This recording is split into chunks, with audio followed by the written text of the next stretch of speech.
Hello and welcome to the 5th annual Intel Tulpars Reload. We're back for 2024 and we're jumping straight into some CS action.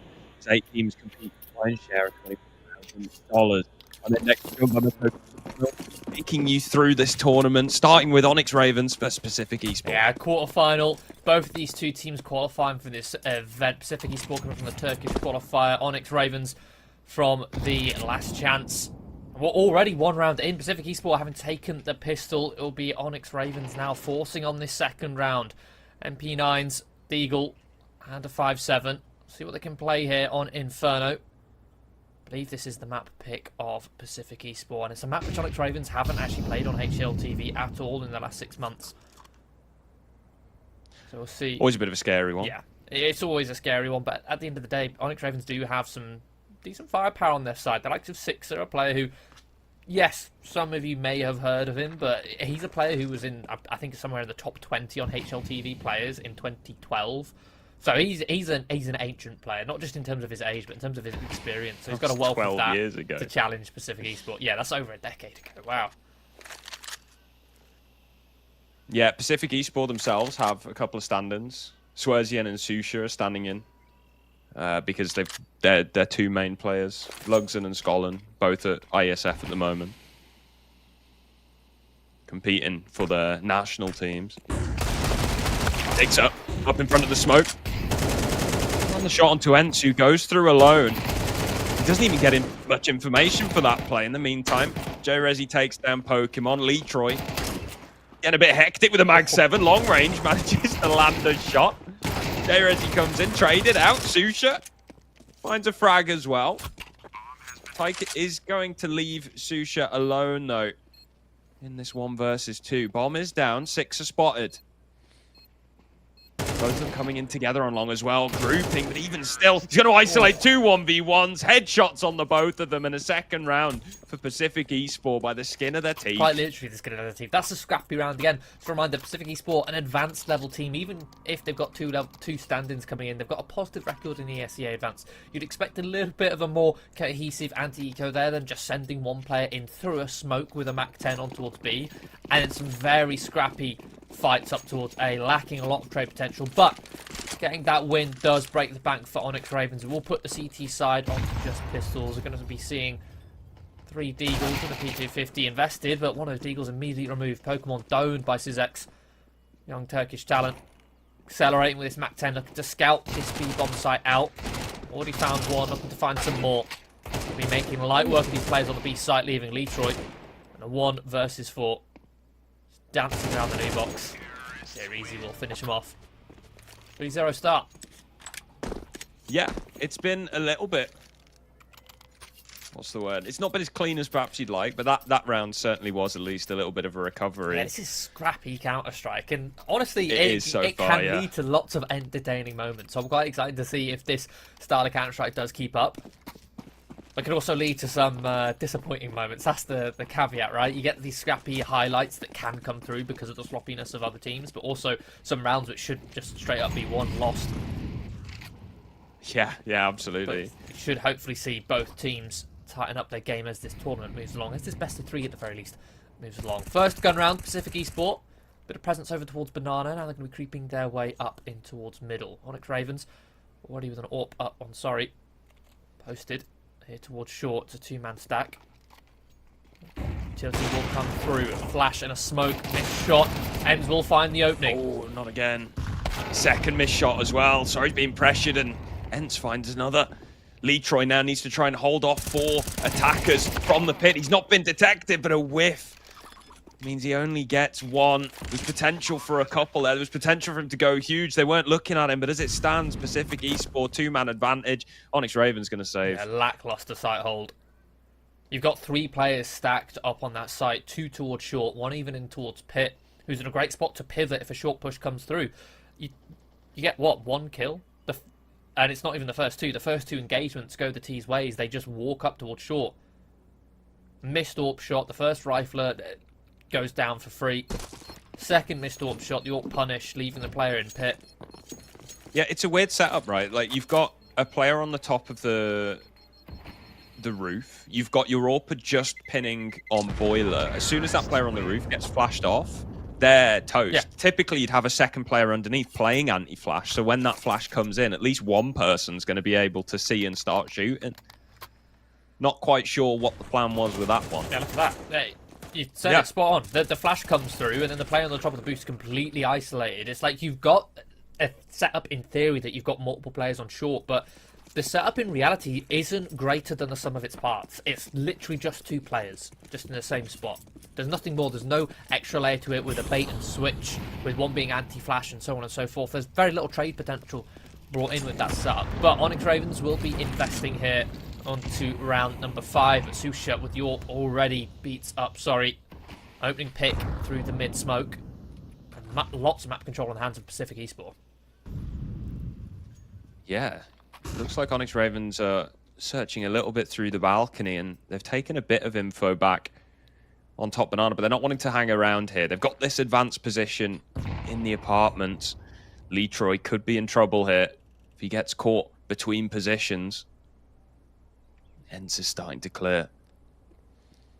Just pushing on up tight, could get caught in retreat as well. This is so scary. In the meantime, a contact play on the B-bomb site as well. There's the kill. In apartments, Tyke, his teammate abandons him. Nance gets a freebie. 2-man advantage. And they've managed to lurk J-Rezi out here, Pacific Esports, and then they've just left him here. Ents has found an entry on the opposite end of the map. J-Rezi can just try and hold these 2 players here on this B site. They're still sat there trying to deal with him, and he's not even going to go down for free. Remove Sixer. Finally, Pokemon will take J-Rezi down, but at that point, Pacific Esports have got the bomb planted and 3 players already in position to hunt. CeX will catch that Pokemon. And it's a clean round there from Pacific Esports. They had their fingers on so many different pies there. I don't know what the correct metaphor would be, but they were pulling the strings all across that map. They had banana control. They had that early kill in towards apps. They'd baited a full rotation over towards B, and J-Rezi was in a forward position on B. So even though ONYX Ravens had rotated over towards B, the Pacific Esports still had pool. There's still a lot of player in pool. Yeah. It's if they'd not left that single player in bedroom, if they'd kept that setup, then like you need to either leave apartments together or stay in apartments together. You can't be 1 in, 1 out. And hello. Speaking of 1 in, that's a bullet in Susha's dome. Guersian looking to try and clear T stairs. He's going to spot the Mag 7. Still committing to apartments here. Nice adjustment from J-Rezi. Still jiggling, still tempting. Wants to try and finish someone off, getting a close range kill, but he's slowly shifting away from the long haul, and that's when J-Rezi peaks. Will eventually dispatch him. So a 1-man advantage secured for Pacific Esports. Sixer looking to get aggressive, but the HE just blows open the smoke, removes all cover, catches him with his trousers down. It's just J-Rezi going to be searching for info on towards A, and so he's just going to be caught staring at a box.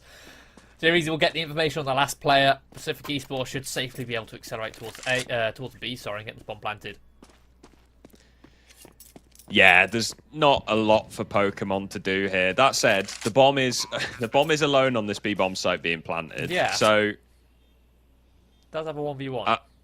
If you can find this kill, it'd still be a 10-second defuse. But honestly, Pacific Esports hunting so hard, it wouldn't matter. That said, he's not finding that kill, and now he's got an instant backstab. There it is, 6-0 for Pacific Esports. Now, nice strong start. Yeah, very strong start. Now, I want to bring it back to the veto here. I don't think we've brought it up as how quick the game we had. We've got Ancient and Virgo were banned out with an Inferno and Anubis pick with a Dust 2 decider after Nuka Mirage removed. So we've got Inferno and Anubis Dust 2. Looking at the results for both of these 2 teams, Inferno is a strong map for Pacific Esports. They've played it 3 times in ESE Advance so far, and they're 2-1. ONYX Ravens haven't played it at all. So this map is a surefire pick for Pacific Esports, regardless of the results that we're seeing, regardless of the fashion in which Pacific Esports steamrolling over ONYX Ravens. Still, it's expected with this veto, right? This is a very weak map for ONYX Ravens. Anything that they can find is sort of a bonus for them here on this map. And it's going to start here with that opening on towards J-Rezi, shutting him down towards the top of Banana. Man advantage for ONYX Ravens now. A rare man advantage as well. Yeah. Feels like it's they can make it 2. That'd be ideal. Because to be honest, I still don't trust the man advantage. Given the situation, given the way this map's been going so far. Just given how scrappy all the rounds are. Yeah. ONYX Ravens pushed back. They've left mid. They've left banana. They're now blind towards what's happening. Sixer will take contact on towards B, and it'll bait out a swing from Pokemon. But Orc has him pinned. Sixer is then dealt with. And there you go. The B site crumbles. Yeah, that's another save, lads. It just goes to show how fickle Inferno is. So even with a man advantage on that CT side, if you've given up so much map control and just relying on a two-man setup over towards B, even if this B setup is strong, which obviously in that case it probably wasn't the strongest. Yeah. But even if you do have a really strong setup on B, the T's can just walk in with like 3 players, 4 players, and if they hit their shots, they can destroy a B setup, and there's no possibility for support, no rotations to come through. Even if the B players put themselves in a position to delay to buy time, there's just no way that a CT on the A site can rotate to support. You have to rely on the 2 players on B shutting down the site. Even hunting as well. Taking away that 3rd weapon means it's not going to be easy I think to pull out the full buy here. I think there'll be 1 weapon compromise, maybe? I think even if they do have a compromise, it will be lack of util. They can still get an M4 with no grenades on, I believe, Sixer. Yeah, that is true. So I think they'll still be able to get a full buy. It might be a Famous, might be no util. Yeah, there we go. It's a Famous to get that extra util out. Tyke has only still got $850 and hasn't actually bought many more grenades. Or anything. Unless he's dropped. Yeah, that's an interesting one. Possibly. I'd expect that to be the case. Otherwise, very questionable. Sixer. Molly deposition. It's a 3-man Inferno setup here. A missed shot on the AWP again. And so he's gone. 2 and 7 at the moment. Sixer fully blinded. This is a disaster at the top of Banana. CeX has just demolished them. Steamrolled. Jumping on the first kill. Flashed in and kills the next 2.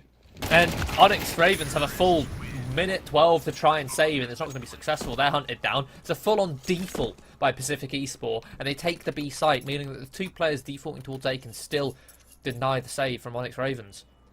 Disaster. Obviously, this isn't a map that ONYX Ravens play often. They're going to take a tactical timeout here. Obviously, that's the case. But Inferno is a map that has been in Counter-Strike for over a decade. And this looks like they've not played the map in that time, really. Yeah. I was trying to sugarcoat it, but and the thing is, this is a team that, if you know, go back a couple of weeks, they were a best of 3 away from going through to the Asia RMR. They lost to Drillers in the grand final. And sure, this is a map that they don't play very often, but how are you getting that far in a tournament like that? With this style and then allowing play, yourself to go. It's very I mean, how many different words, how many different ways can we put this, Harry? I mean, I know. Look, I know Vertigo is a bad map, right? But how bad is your Vertigo if this is your Inferno? Yeah. Because ONYX left this in the pool. Yeah, they banned it out banned straight Vertigo. away. Yeah. It leaves a lot of question marks. By the way, they're going to be forcing it out yet again.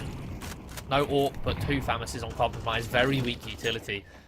I mean, they've struggled to do it when they've had the grenades. How are they going to do it now? We need to see something, some inspiration, digging deep. And it might be this 2-man apps push coming into it. See if they can isolate a fight onto Swerzian. But he's in a nice little off angle here. Surely he'll be good for 1. There we go. Shoulder spotted. And a bait swing comes in from Ents. Perfect setup from PCIFIC Esports. Shuts them down. 2 opening picks. They accelerate over towards B. The reaction comes through for ONYX Ravens. It's met with resistance. It leaves Pokemon in a 1 versus 4. On 19 HP. And CeX is just going to run straight through the Molotov. And, I mean, you can hardly blame him. 9 and 0 for PCIFIC Esports. This is a slaughter. This is not good, yeah. You know, there's a very, very short tech delay to start this game off. And PCIFIC Esports, like, don't worry, lads. We'll get you back on schedule. We are, I mean, we're what? 20 minutes into this game? If that. 10 rounds through already. J Reezy, another opening. Just Deagles. Yeah, J Reezy is down low. ONYX Ravens with a heavy gamble over towards B. But they are rotating towards A, and they need to pick up that pace because PCIFIC Esports are setting their sights. Smoke's going to come through. Tyke will try and find a couple shots, but won't even land a single bullet. He's cut down. The rotations will be blocked off as Pacific Esport barrel in towards long. Letroy Sixer. What can they do? Letroy's got Kevlar to save. Sixer's got an incendiary, maybe. If you can find what. Oh, oh no. Oh dear. Oh dear. Lands a dink, then domed immediately.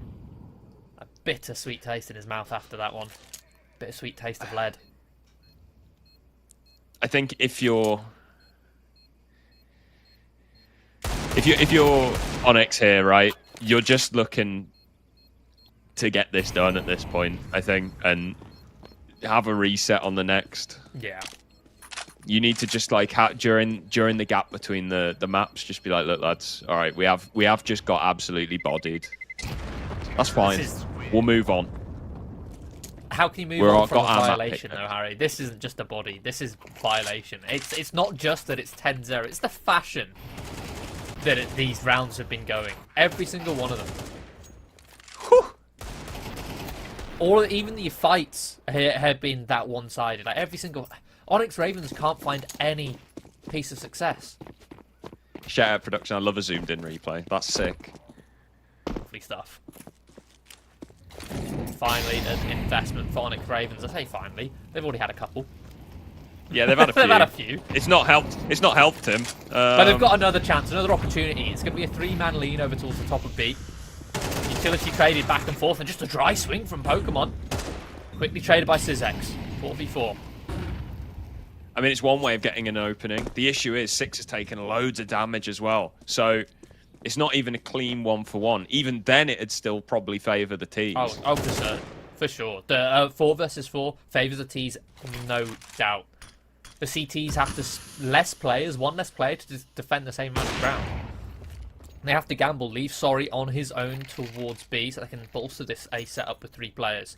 A bit of pressure applied, shots fired, traded off. Sorry's pushed back into a much more passive angle in towards Dark with this sniper rifle. Perhaps ONYX Ravens hoping that that single shot fired off with that scoped weapon is enough to send Pacific Esport packing, wanting to say, hey, let's try and avoid this AWP. But no. This AWP that's been missing every shot that it's taken so far this game. Exactly. They are full of confidence. There's one, though. The redemption arc for Sorry. Could it be on? Another tag. HE grenade. No, he's gone. Okay, Susha with the AWP. Eliminated by Letroy. It's a 2-on-2 here.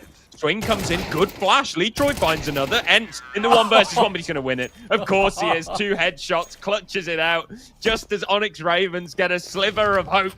Pacific Esport take it away. It's so close. They're barreling up through Banana. They're getting the trade kills, catching players off guard into the 2 versus 1, and then Ends just stands still and kills both of them.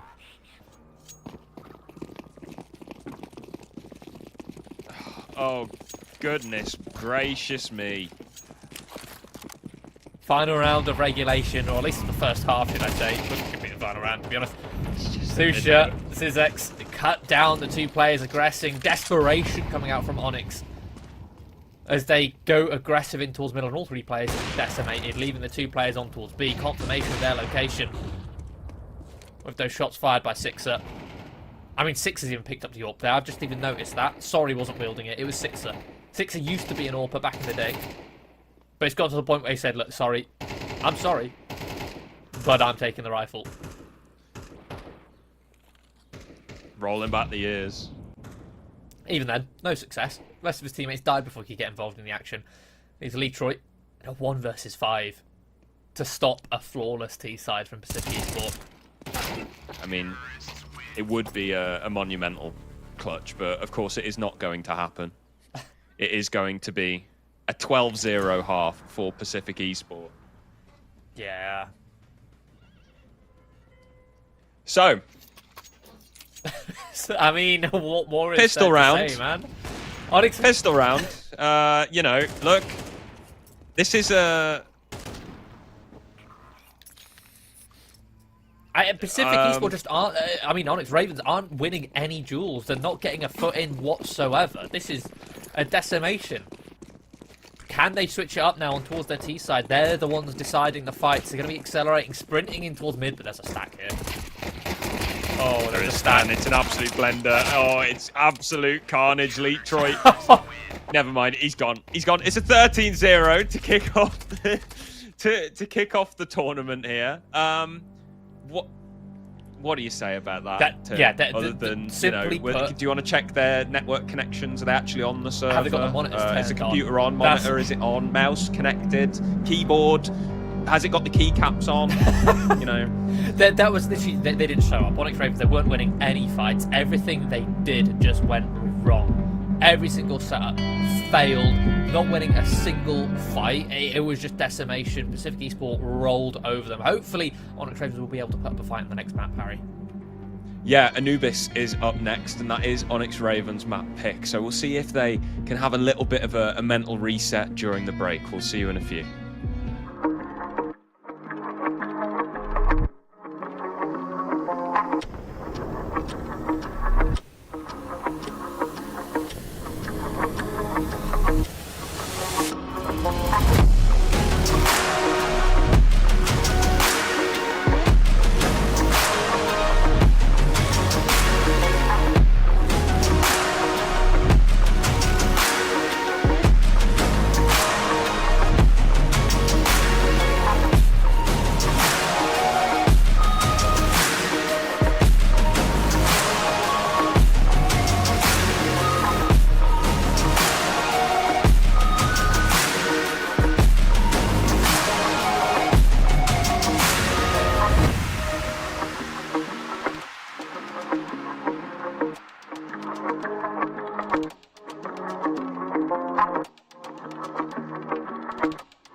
Hello and welcome back to the Intel Tulpars Reloaded 2024. We had a pretty quick game to start things off on Inferno. It was a 13-0, and now we are here on a new They got around, Harry. ONYX Ravens, and they've got around finally. Their map pick. We've been spoiled. They have a round. Let's go. ONYX Ravens, their first round of the entire best of three. We're only on the second map. They didn't win a single one on Inferno. It looked very dire from them. But again, Inferno is a map which they don't really play, and it's a very strong one for Pacific Esports. We're now moving on to ONYX Ravens' preferred pick. This is the map which they chose. They believe they had the best chance of taking in this best of three. So you'd hope that they'd be able to win at least one round, and they have. They've exceeded expectations. Let's put Pacific Esports onto pistols. It means they've denied that bomb plant, so we're going to be seeing a couple deagles on the Pacific Esports side. Yeah, just search for some picks, see what they can find. You have a couple of long-range options here on Anubis. CeX demonstrating a couple of those at the moment. Looks like Pokemon's getting ready for a bit of a cheeky peek in main. Sorry's going to be on to open things up. Pokemon with the second. Sorry is already up on 4 frags, which I believe he is now tied with his frags at the end of Inferno. It was a rough map for him, and as the AWPer, you know, that's it's an important one to get the confidence flowing. Yeah, even got to the point where Sixer picked it up on the last round of the first half over it.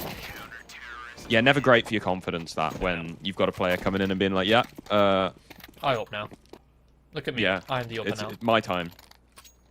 But a couple confidence frags there against the Ecos, against the Pistols. But heading into round number 3, we're going to be seeing Pacific Esports with the AKs out. Now, on Inferno, the majority of rounds, 12 out of the 13 rounds we saw, were Pacific Esports dominating on their T side. So, starting on Anubis, they're going to be starting on their T side. Are we going to be seeing a repeat? At the moment, they're going to be shifting their way in towards B main, but it's proactive from ONYX Ravens. Flash straight in towards middle. Litrov not going to spot anyone just yet.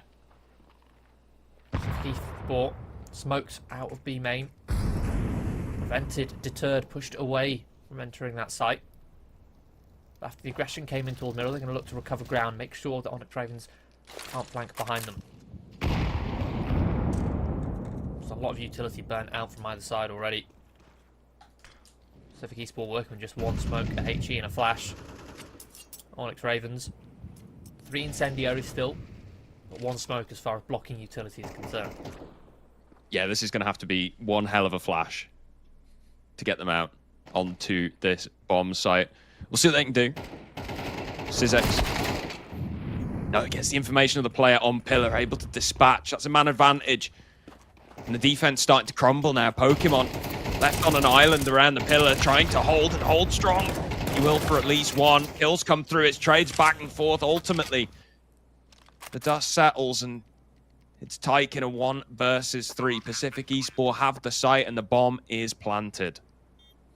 He's going to give it a stab, shifting his way in. Molly will flush him out and he won't even win that fight. Ends. He's successful. Pacific Esports get their first round on the board on Anubis. A simple site execution, but ONYX Ravens weren't exactly playing together. That first player caught.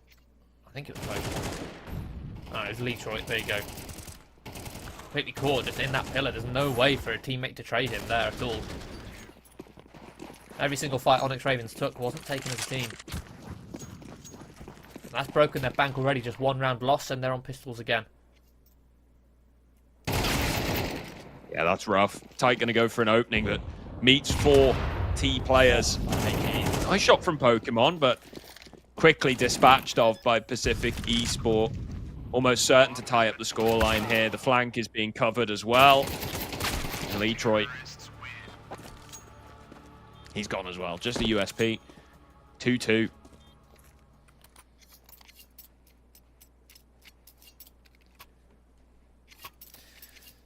Round number 5, we will see the full buy come out from ONYX Ravens. We're going to see that sniper rifle in the hands of Sorry. A lot of big misses from him on the first map. See if he can have the impact here on Anubis. Could be the difference maker. Certainly, ONYX need all they can get. Oh, Oh, it looks like he's going to get taken out of the round immediately. Swerzian flashed into middle here. Sixer is at least able to respond with one, but CeX quick on the trade. It's into a 4 versus 3. Molotov's going to go down on Temple. I mean, okay, that's three grenades in a row that that J-Reezy's made that exact mistake, bouncing it off the lip of camera, and it actually bounces it down towards the ground and land in Temple. But it's going to cause a lot of chaos, which ONYX Ravens can capitalize upon. They've equalized it into the 2-on-2 here. I'm impressed that he saw it miss in that way the first time and then just carried on throwing it the same way. And it might cost them as well, because they've diverted back to the B-bomb site now. It's 2-on-2 for the retake.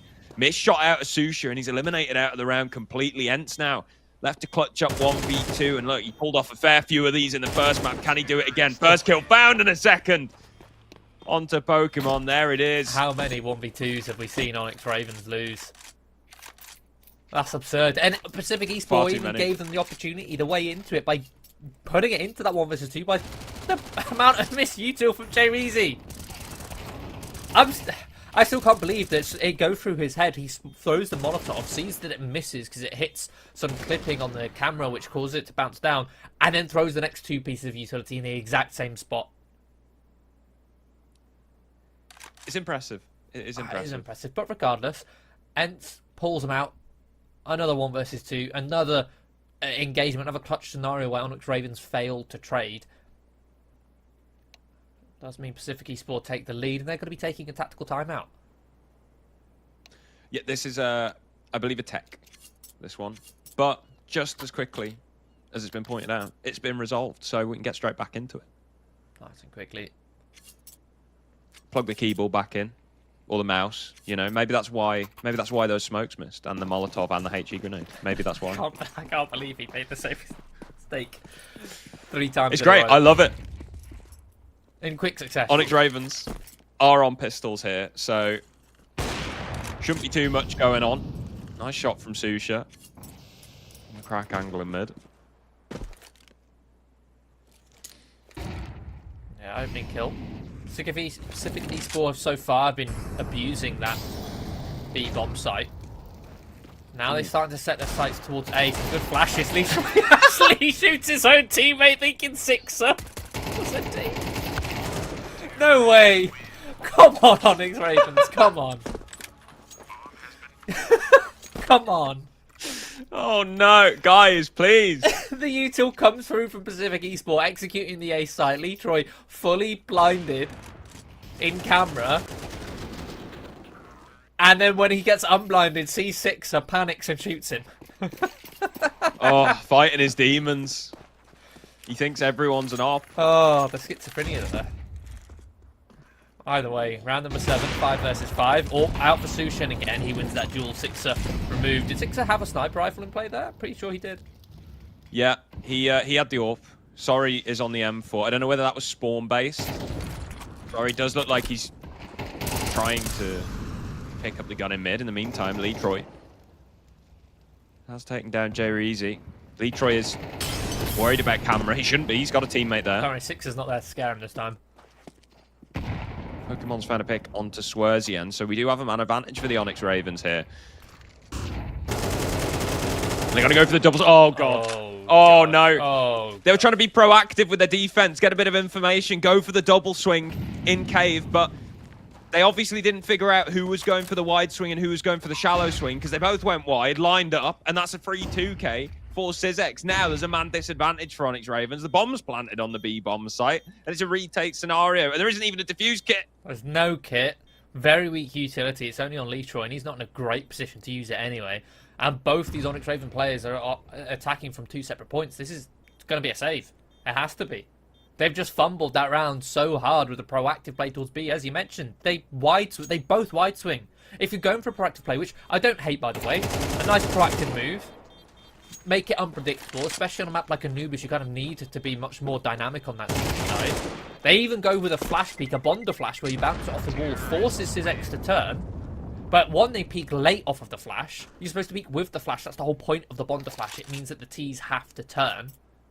Yep. And then you're both swinging wide. And they line up perfectly. It's a decimation. Deary me. Sorry's got an AWP this round, though. Yeah, sniper rifle back out. Support that around the Deagles here. MP9 on Letroy. But Pacific Esports setting their sights back over towards B. Another attempt in this execution, which has been so successful time and time again. The flashes are good and it fully blinds. Sorry, the AWP not going to do anything just yet. Tyke has managed to pick it up. HE's traded, looking for an opening kill, but Tyke won't land the flick. Yeah. And ONYX Ravens forcing their way through the edges of these smokes will fall, will crumble, bomb planted. Yeah, this is looking for an exit territory here. Just see what you can find on the way out. CeX knows where Sixer is. He's whipped quite badly there. But it's alright, Jay Reezy comes in on the drive-by. Trade comes through eventually. But again, Letroy, 1 versus 4. Just hanging around in CT spawn. Might be able to catch it here. But no, domed by Jay Reezy. The Esports might be walking away with this series here, Harry. It certainly looks that way, Tim. This best of 3 only started, what, 20 minutes ago? It feels like it, yeah. I mean, no, it started, I'd say 40 minutes ago. And we're currently almost halfway through the second map. I mean, Pacific ONYX Esports Ravens are 7 maps around are asleep. from winning. 7 rounds away. Yeah. Well, it could be extended just that little bit more, as ONYX Ravens get 2 opening picks. And Jay Reezy going to fall. They're double AWP set up in play as well, but let's see how they hold on to this man advantage. Well, you know what I always say, Tim? A double AWP is a cry for help, and it might be answered here. ONYX Ravens, 2-man advantage. Sorry's looking curious. Yeah, if he overextends here, Tyke is in no position to trade. He can. Only thing he can do there is punish CeX's overextension. Yeah, Tyke has to play first contact in this position. Ents, in the meantime, is taking some control in middle. Pokemon is up close. Flashbang comes in. Counter flashes there. Pokemon swings perfect. They're finally a bait and switch Another set kill up by ONYX that isn't broken by their own decision making. Look at the attention that he's drawn here. CeX, okay, has managed to get it. He is now in a 1v5. A 2v5, I'm saying is fairly doable, but this one, I don't know about this, Chief. 1v5, finds a first. Second player swings in. It's close. Pokemon is going to have a big, impactful 3K, getting ONYX Ravens their 3rd round.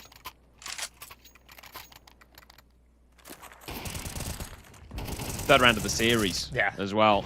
Nice, big, aggressive, assertive opening move from them. And they didn't overextend to give away the kills this time. We saw that happen.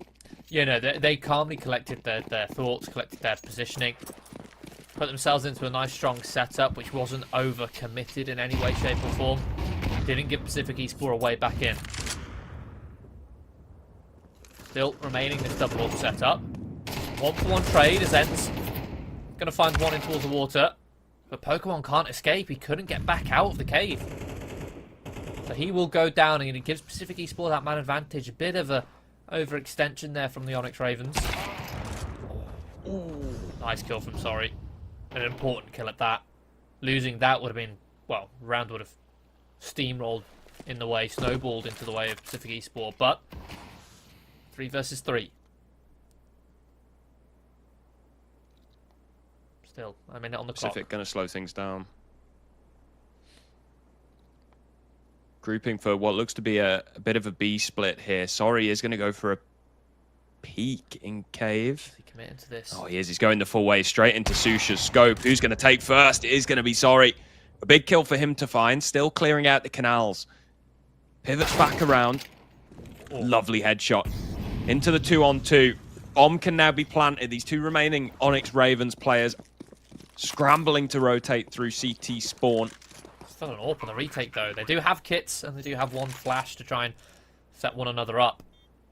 You'd expect Sixer to try and go first here with the AWP, see if Letroy can trade on the M4, but at the moment, Letroy is the one taking point. He's been eliminated and traded out by Sixer. Now onto the rifle. Surely he saw where that Flashbang's flash good came to from. delay. Surely he saw where that flash came from. I don't think he did. Oh, no. And the steps are going to give away the fact that he's not planted. A drop from CeX distracts. Sixer's not going to be able to win it. Grabs the open connector, runs away. PCIFIC Esports guarantee themselves a 7. Guarantee themselves a lead at the half. The best ONYX Ravens can do now is 5. Yeah, and this is the most T-sided map in the pool. So a 7-5 half is kind of what you'd expect. But to get there, ONYX Ravens need to win these last 2. It's not going to be easy with this investment. We've already got compromises in the form of Tyke down to a Famus, missing utility. And even then, when ONYX Ravens have managed to get man advantages, they've fumbled away. I mean, just as we saw on that round, right? That was a 3 versus 4. There we go, opening from Susha with the AWP. Tyke down to half HP by the Molly, but now posted on towards A main. Letroy and Sixer. 2-man setup. Main switch. Contact comes through, but a beautiful transfer from Endpoint Sixer. Fluffs his spray so poorly that it gives Ents the time to spot the second. Pokemon and Tyke. Tyke gets... This is ultimately a consolation frag. Yeah, this is, again, already you're in a save. 8 for PCIFIC Esports. ONYX Ravens now going to have to try and save this M4 and the AWP. If they don't, then they're not going to have much to work with next round at all. I don't think Tyke will be able to save this AWP, being hunted down from both the beach, and there's a quick flank coming in from CT as soon as he's spotted. He won't even land the first kill. So ONYX Ravens may be without an AWP on this final round of the half. And the AWPs have been useful for them in finding these trade frags. I mean, ironically slow. Or at least equalising frags. Because they're struggling with these rifles. Their shots simply aren't clean, right? They're losing all, I mean, most of the aim fights. Like, look at that one there from Sixer. He's holding an angle which, in theory, goes to his advantage. And Ents just walks in. Both players whiff, but Ents is still able to come out on top with 2 kills.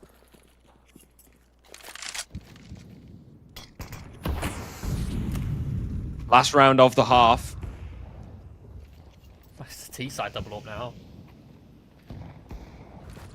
Yeah, I mean, why not? I imagine they've got a rifle drop somewhere as well. Oh my gosh. Swerzian. Okay.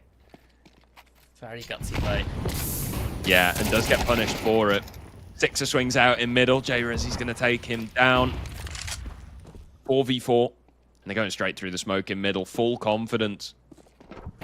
Rotation is coming through from ONYX Ravens. They got the majority of their dark side. In fact, all 4 players for them are now convening on middle to try and counter any presence made, but it's just Ents keeping their attention here, and he's done so much damage with that elongated spray. Will go down, gives ONYX Ravens that man advantage, but in the meantime, PCIFIC Esports have got a free B bomb site. And they've got utility to lock out these players.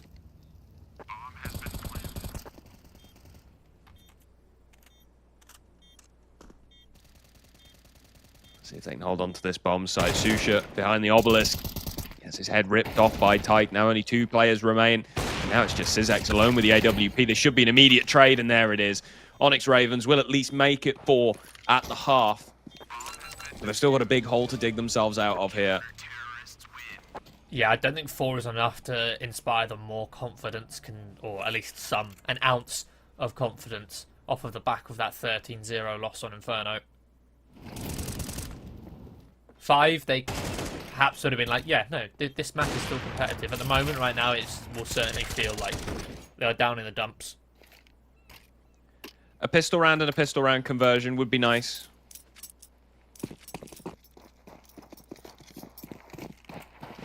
True. Would start to get them at least a little bit closer towards tying things up. Like, this is still by no means a done game. Yeah, as long as they can get a pistol round or at least a second round break on their T side. At the moment, they're just going to be creeping in 4 players silently towards middle. They found the timing to wait for Swerzian to fall back towards camera, to then creep in, fill that vacuum. Smoke deployed. Will blind CeX. He won't land the shots, but at least spots a couple players. They pounce in to split this A site. Swerzian does his best, but spamming down. It's just Susha. Good for one in towards A main, but quickly traded. Man advantage for ONYX Ravens. CeX will find a kill on an overextending Pokemon. No trade behind that. I'm not sure what the intention was there. Accelerating. Looks to try and now they look to try and take CT control. J-Rezi with the Julies going to activate. And sorry, overwhelmed. Pacific Esports find a pistol round. Get the 9th. Dire start to the second half for ONYX Ravens when they're playing for their tournament live here. They're already a map down if you're just joining us. They got 13-0'd on Inferno. We come here to Anubis, which is their map pick, and Pacific Esports still running all over them. Yeah, I mean, you got a one-man advantage. You got the bomb site, but I don't know why Pokemon is accelerating in towards CT there. Like, he just gave them an opening. He just ran straight in there, no trade potential. He had 2 teammates in a position which he could have called over and said, hey guys, quickly take CT with me, take a 3 versus 1 fight. But no, instead he gives up a 1 versus 1, throws around. ONYX Ravens still do have an opportunity though. The bomb plan gives them some extra cash so they can afford these Galils, afford this AK on Tyke.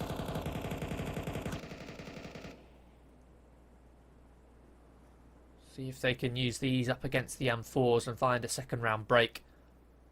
Reset the economy for Pacific Esport. Make up for their transgressions.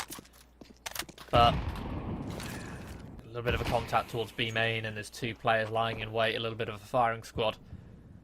Sorry, and 6 are full. Now trades come through, but even if ONYX Ravens find trades, Pacific Esport with a heavy man advantage.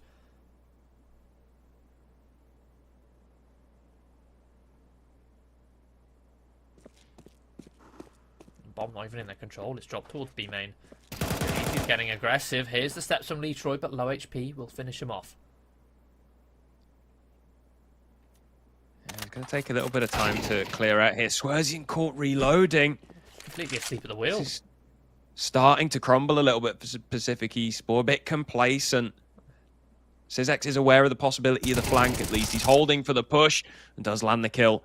And Letroy accelerates towards B main. With that confirmed information, tries to take a fight that he at least has info on. Misses the shot on Ents though. It's going to be double digits. Pacific Esport find 10, 3 rounds away from the semi-final. Yeah, well recovered hold on that B bomb site. It does get a bit sketchy with Pacific Esport giving them a couple kills, a couple 1 versus 1 fights. Back into the round. Pacific Esport still very much in the driving seat. ONYX Ravens have to take a knee, go down to pistols, an economic forfeit.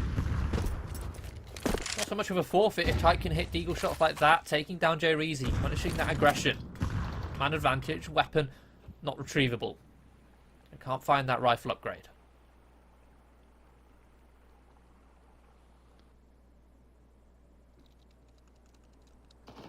Now this thing's slowed down. Ents going to go searching outside B main.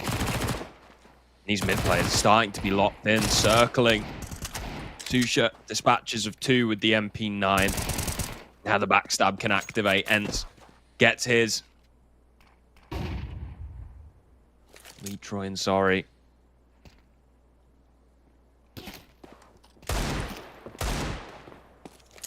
There's a headshot onto CeX. Hello.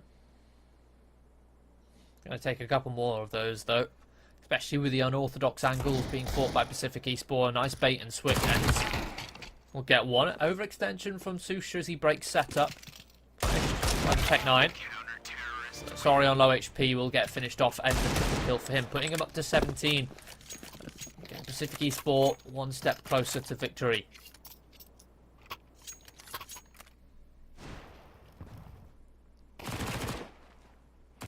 Yeah, this is looking pretty grim for ONYX Ravens, got to be honest. I mean, it looked pretty grim on Inferno. I was hoping that they'd at least have a little bit more to show for themselves when we move on to Anubis. What would it be in their pick? But no. It's looking pretty flat here as well. Sixer. Spots CeX jumping across. Goes for the fight on pillar. Unsuccessful, but Reezy is going to swing in and give him a fight there, trying to catch him in retreat. Six are ready for it. In the meantime, ONYX Ravens going for a bit of an A-pop here. Oh! Over the top of the smoke, Tyke finds one. Susha with the response on the AWP. Still a man disadvantage though. And Bomb's making its way away from the A-bomb site. CeX fighting in middle. He's going to get overwhelmed. In the meantime, ENCE finds one on B. So man advantage maintained. It's a difficult spot for Pacific Esports to be in. Have they dropped canals? They were holding for that ENCE push. Yeah, they did drop. They shut him down. They can now group up with Lee Troy, who has an open A-bomb site. Little do they know Susha is close by, but still locked out. Bomb planted, heaven hell. Susha goes for the swing to try and cut down the bomb planter, but to no avail. ONYX Ravens will get their first round on this second half here. Their first T-side round of the game.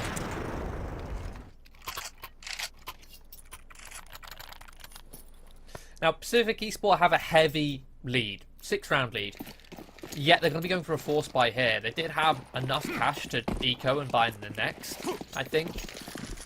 But they were going to be forcing up regardless with Kevlar, 5.7s and a couple of MP9s. Not the greatest investment. We'll see if this flash will make it worth it. They isolate Sixer, take him down for free and even get a 2-for-1. Trades coming through. It's still a man advantage for Pacific Esports. The acceleration is now going to come in through to the middle, isolating Tyke, and he transfers on the spray. Holds his own. In the meantime, Pokemon can cut down CeX. Get scary. Yeah, very scary. A little bit of a set piece there, a set play from Pacific Esports. And it goes their way all up until this point. The transfer from Tyke. A bit of a missed flash. Poor spacing on the trades as well from Pacific Esports. They're undoing on that engagement.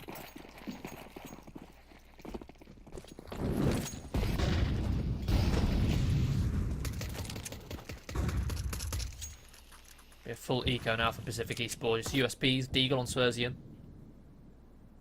ONYX Ravens have the opportunity to establish themselves as an economy. Even then, they've still got to be relatively flawless. Pacific Esports only 2 away from victory. Shoulder spotted on Swerzian, but Pokemon will find the head. Opens up this A-bomb start. The rest of Pacific Esports just stacked over towards B. Towards B. For a moment then I thought I got the A and B mixed up, but I was right the first time. Right, but yeah, happens all the time. All the time on Anubis. All the time. Oh. There's a couple of kills. Susha takes down one, but yeah, this is nothing special on the eco. Oh. Tyke doing some long-range body spamming.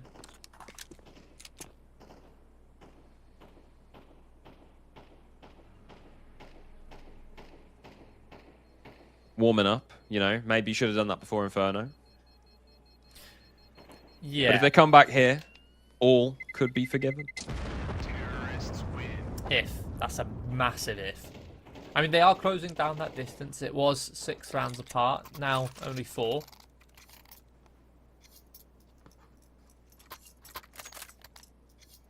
But Pacific Esports will be investing again. They'll get the AWP up on Susha. Rifles up on the rest. Lone compromise of MP9 on Swersy and a couple missed pieces of utility to add to that.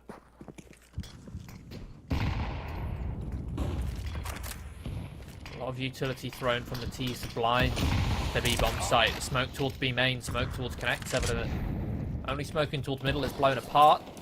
That's where Sorry punishes CeX. Man advantage. Opening pick. Pacific Esports now on the back foot.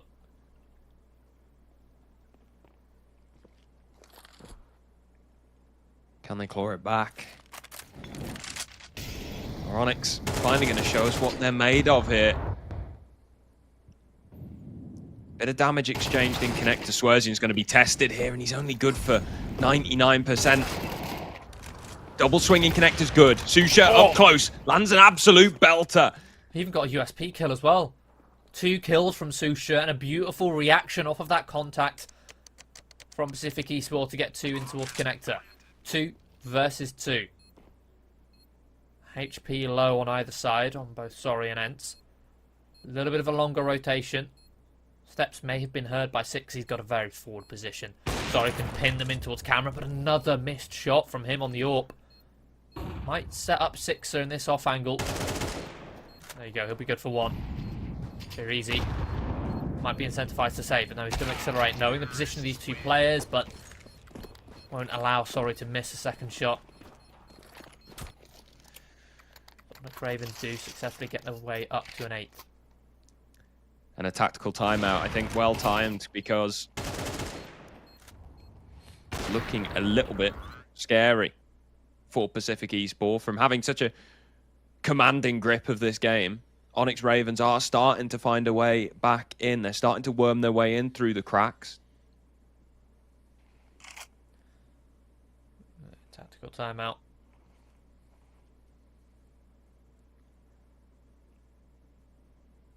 Sorry, has been missing an awful lot, man. Yeah, he's been missing. He's up there on 15 kills, but I feel like the bulk of those are on either the rifle or pistols. Well, that's the thing, Harry, right? You can miss a lot of shots, but as long as you're not punished for them, you can keep on firing shots off.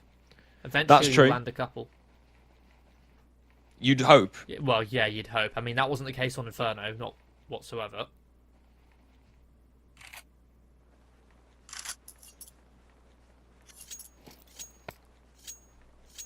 Might get the opportunity to land a couple more up against these pistols, against these MP9s, and this Mag 7 for Jay-Reezy.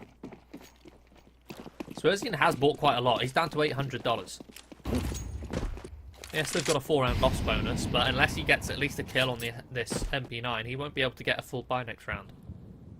Either will Jay-Reezy unless he gets a kill on that Mag 7.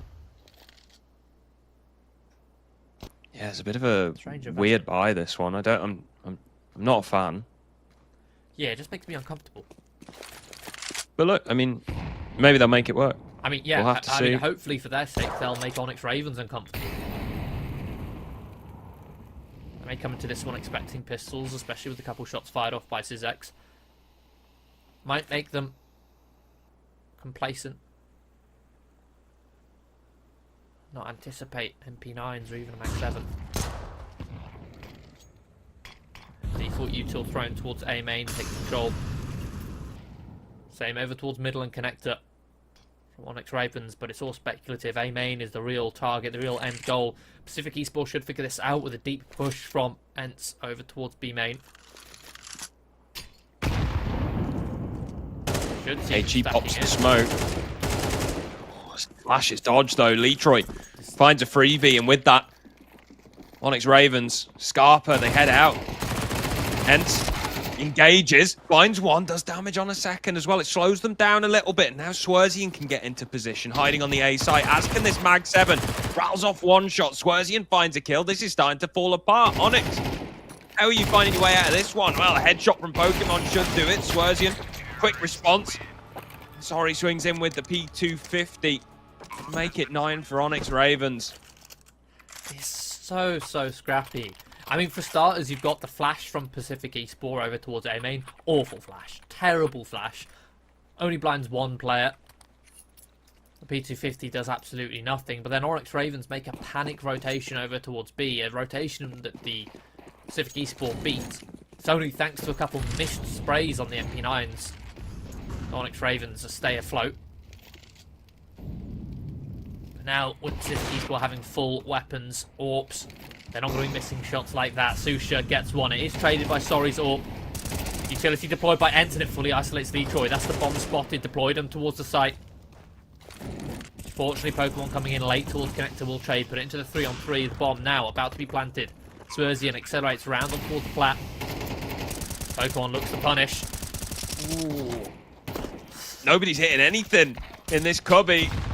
HE grenade comes in. Jay-Rezi finally lands one. Swerzian with the second. It's just on Pokemon in the 1v3 to keep Pacific away from match point, and he can't do it. Headshot does come through. Pacific now a round away from the semi-finals. It's so scrappy.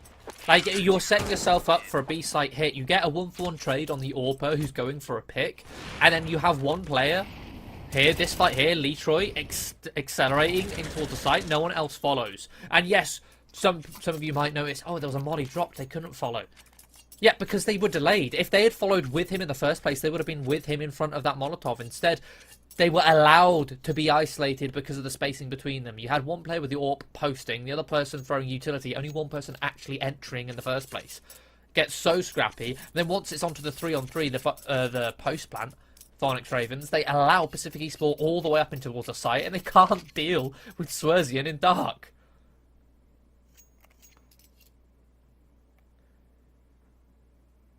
Could be the final round. ONYX Ravens. They have a full buy at the very least. Well, I say that actually. There's a bit of missing utility on Pokemon and Sixer, but they've got the AKs. Yeah, it should be passable on the T side of Anubis. But there's not too much utility you have to use on that T side because you already have that advantage of starting with the majority of the map control. And the ability to push and pull rotations from 2 points. But to be a fast play from ONYX Ravens, an early smoke. Fast play for an opening pick. Sorry, posted up in towards B main. That smoker's cover. And will land the shot. A nice flick on towards Ents. This time Sushu's not in a position to trade. Instead, he's forced in front of this smoking connector. But look how fast Six is accelerated in towards CT on 3 points of health. Spotted though. Swerzian will punish. 4 versus 4. The man advantage given away, but Sorry's caused such a heavy rotation over towards B. This A site is now empty. ONYX Ravens get a free plant and plenty of time to establish a post plant at that, but a man disadvantage. Pacific Esports can set themselves up for a retake if they can take CT off of these players. They're taking incredibly deep control here. The flashbang dodge, the double swing comes through. Swerzian good for 1 and a second impact. Letroy's now alone. Two players coming in from alternate angles. Susha's going to do it with the P250. Pacific Esports take the series 2-0. And look, ONYX Ravens, they looked a bit better here on Anubis. It's got to be said, but you can't be losing that badly in your opening game and then having your first half on Anubis be so bad as well. Yeah, that first half, it took them a long time to get going. They only looked like they had some sort of a fight in them in that second half.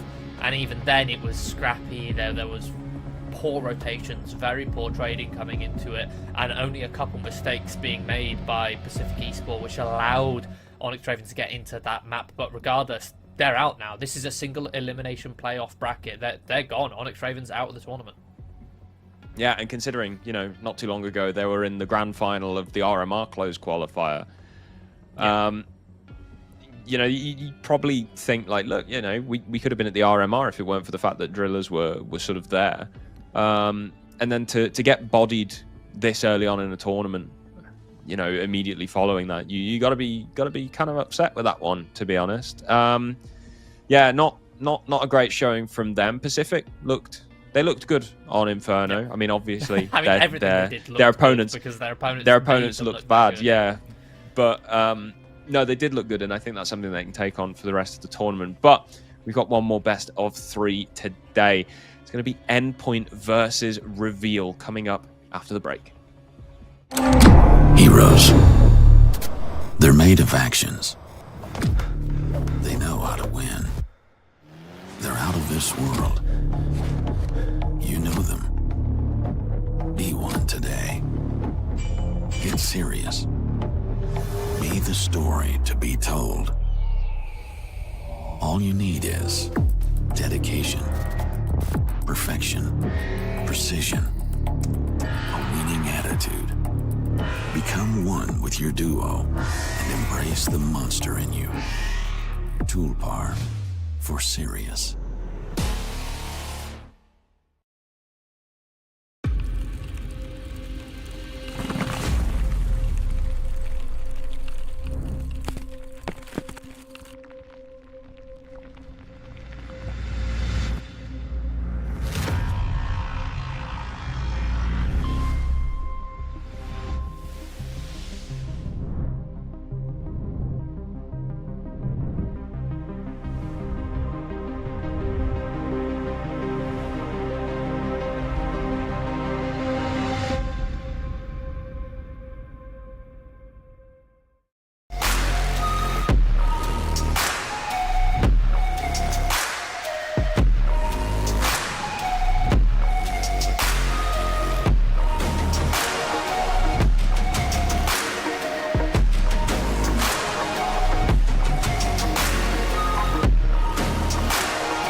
I can hear you, Harry.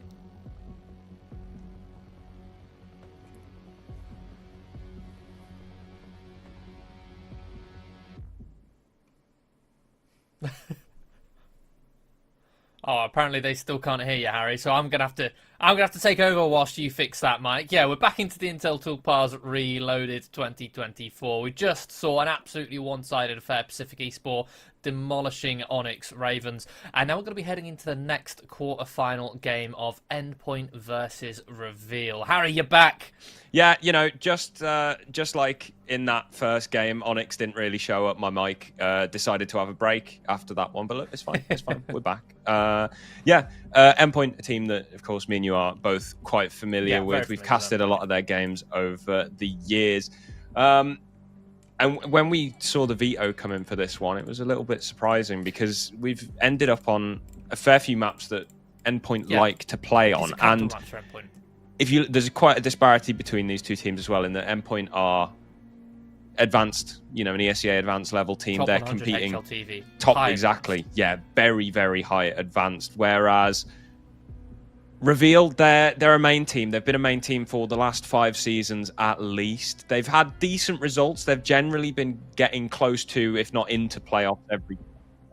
They haven't been able to take the step to that next level yet. They haven't been able to jump up into the league where, you know, Endpoint reside. There's a clear disparity, right, between the expected level between these two teams. With top 100, 87th on HLTV versus the 202nd. That is quite a heavy disparity. But with the maps veto coming into this one, as you mentioned, you touched upon it, we looked at the veto, and I'll just mention it quickly now. We've got Nuke banned, Mirage banned, Inferno and Ancient picked, Dust 2 Virgo banned, Anubis as the decider. So Inferno, Ancient, and Anubis as our maps.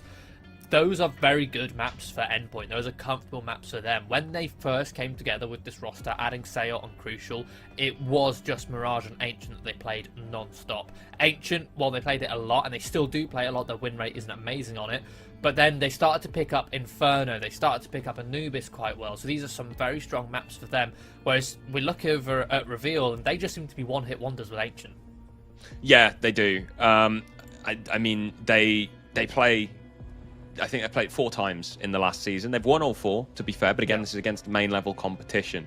They've played Anubis once, they've played Inferno 3 times, they've lost it twice. So, you know, it's unfortunate. I think no matter how you spin this, you can't not give Endpoint the edge in this matchup because they've got the experience, they've got the map pool, they've got the ranking advantage, I guess you'd call it. They've got everything, right? There's nothing you can spin.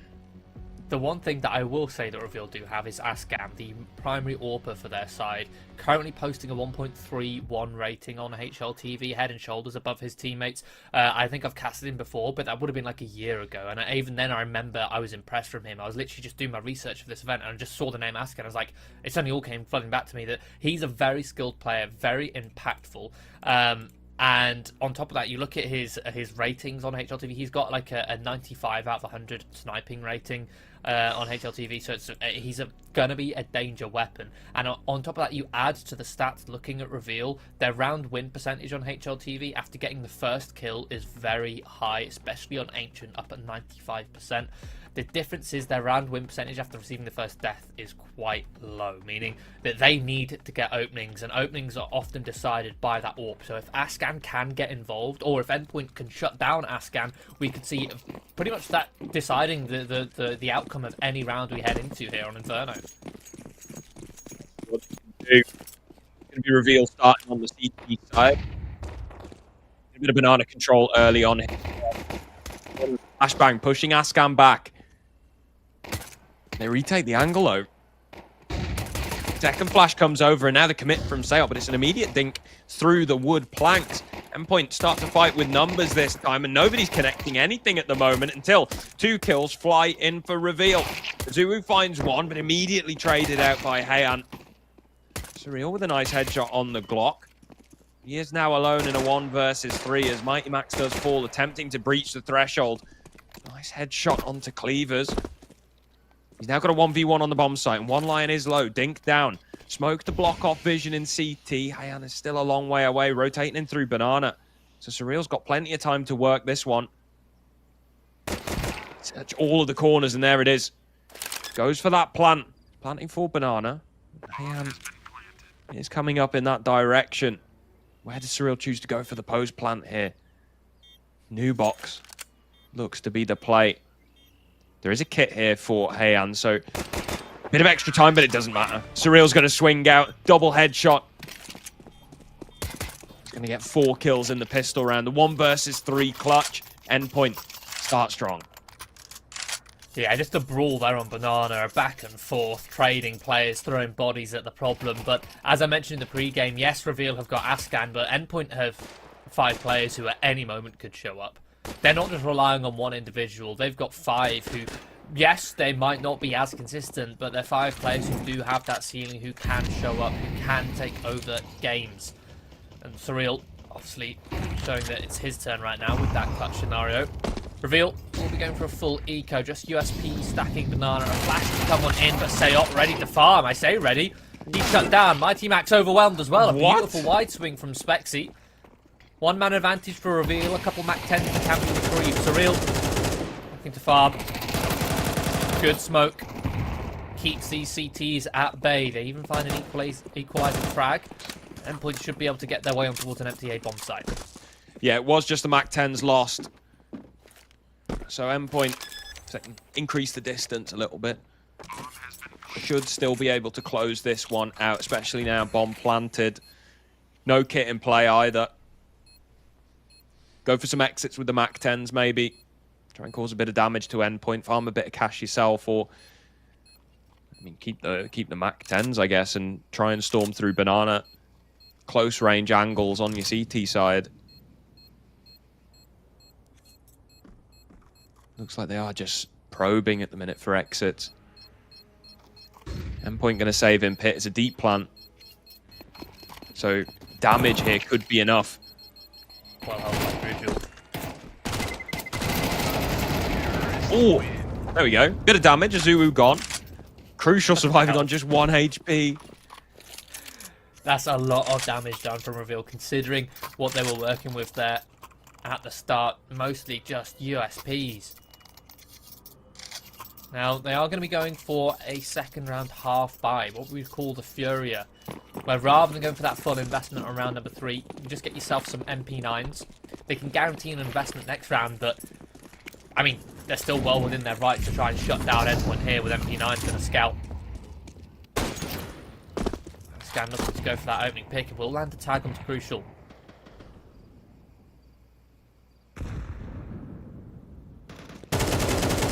Bit of mid-control being attempted here by Endpoint. Surreal doing a lot of damage to cleavers on long. Scan holding with the scout here. Doesn't land the tag, falls back. Can have another stab at it from the bomb site. In the meantime, a retake on banana. Oh, it's out with a spam just straight through the smoke. It's going to take down 1 lion.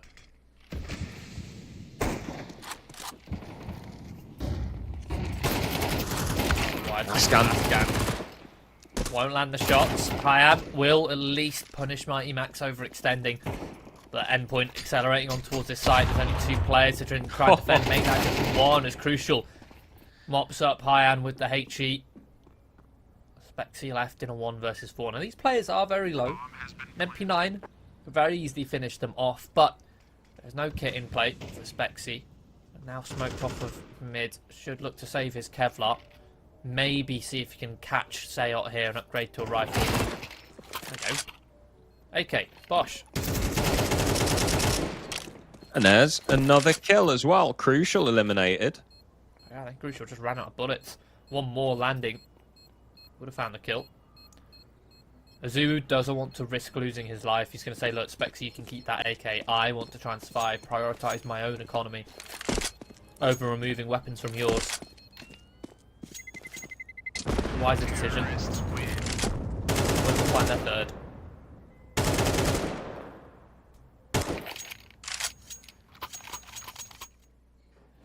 Clean 3-0 start for them. Bit of exit damage done, but ultimately Endpoint still plenty of money in the bank. They're going to juggle a couple of weapons around here at the end of freeze time. This is where the full buy comes out for Reveal, though. AWP as well on Ascan. Thanks for going for that low Furia buy in the last. Seot fighting hard for Banana here.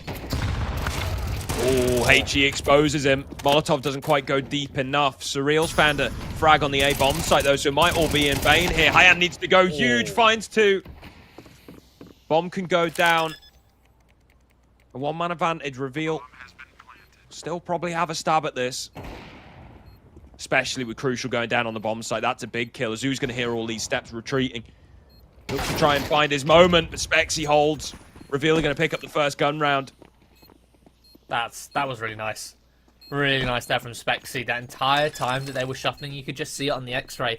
As those 2 players from Reveal, those 2 riflers were setting their way up to go in towards mid, the idea was to retake with the AWP towards long, the 2 riflers come up and retake towards short. It's an easier access point to retake the site from. But as soon as they got that kill, they said, look, let's just screw that. We'll go towards long. We'll try and trade out in a 1 versus 3. But that entire time, Spexy was just sat zoned in, crosshair, ready for a swing on long, just in case of that inevitability. And also a beautiful opening kill as well on towards Seot. Endpoint CeX T side here on Inferno relies quite heavily on Seot, causing a lot of chaos over towards Banana. You can see him worming his way around and through those smokes. But they just HE open the smoke he's hiding in, catches him exposed. But this time there won't be any worming. Instead, there'll be a charge. The AK taking point, Spexy will shut him down. A beautiful shot.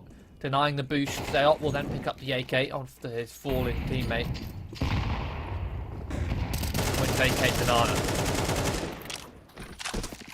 Yeah, Reveal have been doing well at holding on to top Banana here. They are having to go quite heavy. 3 players in the early round. They have finally stabilized, though, and allowed one line to rotate off.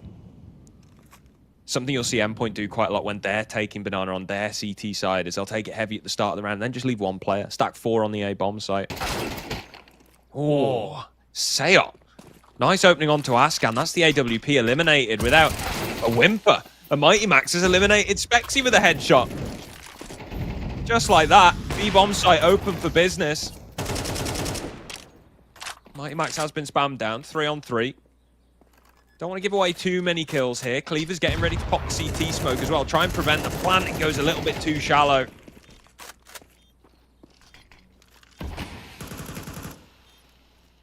Reveal are in position with 3 players that do have kits. Utility starting to dwindle, and at the end of the day, their financial concerns are much greater than that of trying to scupper around the win away from Endpoint. I'm impressed with the usage of the HEs to blow open smokes from Reveal already. Like, they seem very keen, very quick. As soon as they see a smoke, like, okay, yeah, are we ready to blow it open? Can we blow it open right now? I was just thinking that, you know, you take it back a year or 2 now. If we were still back in Global Offensive, that smoke goes down in CT. You're kind of scuppered, you know. You're going straight through it with very little vision. Or go for a boost, and that takes too long, right? I love this so much. I think, you know, I don't want to say underrated aspect of CS2 because obviously it's one of the most prominent features, but no, I think underrated is appropriate. I think it is still an underrated aspect. Like, Valve really don't get the credit for. They cooked with that one. That is a insane feature that they've added to the game. Yeah. Certainly kudos to that. Endpoint will go back to winning ways. They'll continue to march on with their lead. Reveal still with a full investment thanks to those saved weapons. It's going to be another 2-3 split for them, looking to contest all Banana. The HEs come through. Seot just about dodges them, but he doesn't dodge that shot from one line. Plucks him out of the air. Yeah, he has no support with that. Yeah, there's only a little bit of supportive utility from Mighty Max that was being thrown from the ramp. But now he's also gone, Ascan. Oh my god, look at one line. And look at this push from one line, straight through, crucial. Back of the skull. Suzu and Surreal, a minute left and a 2 versus 5. Next to no map control to work with either.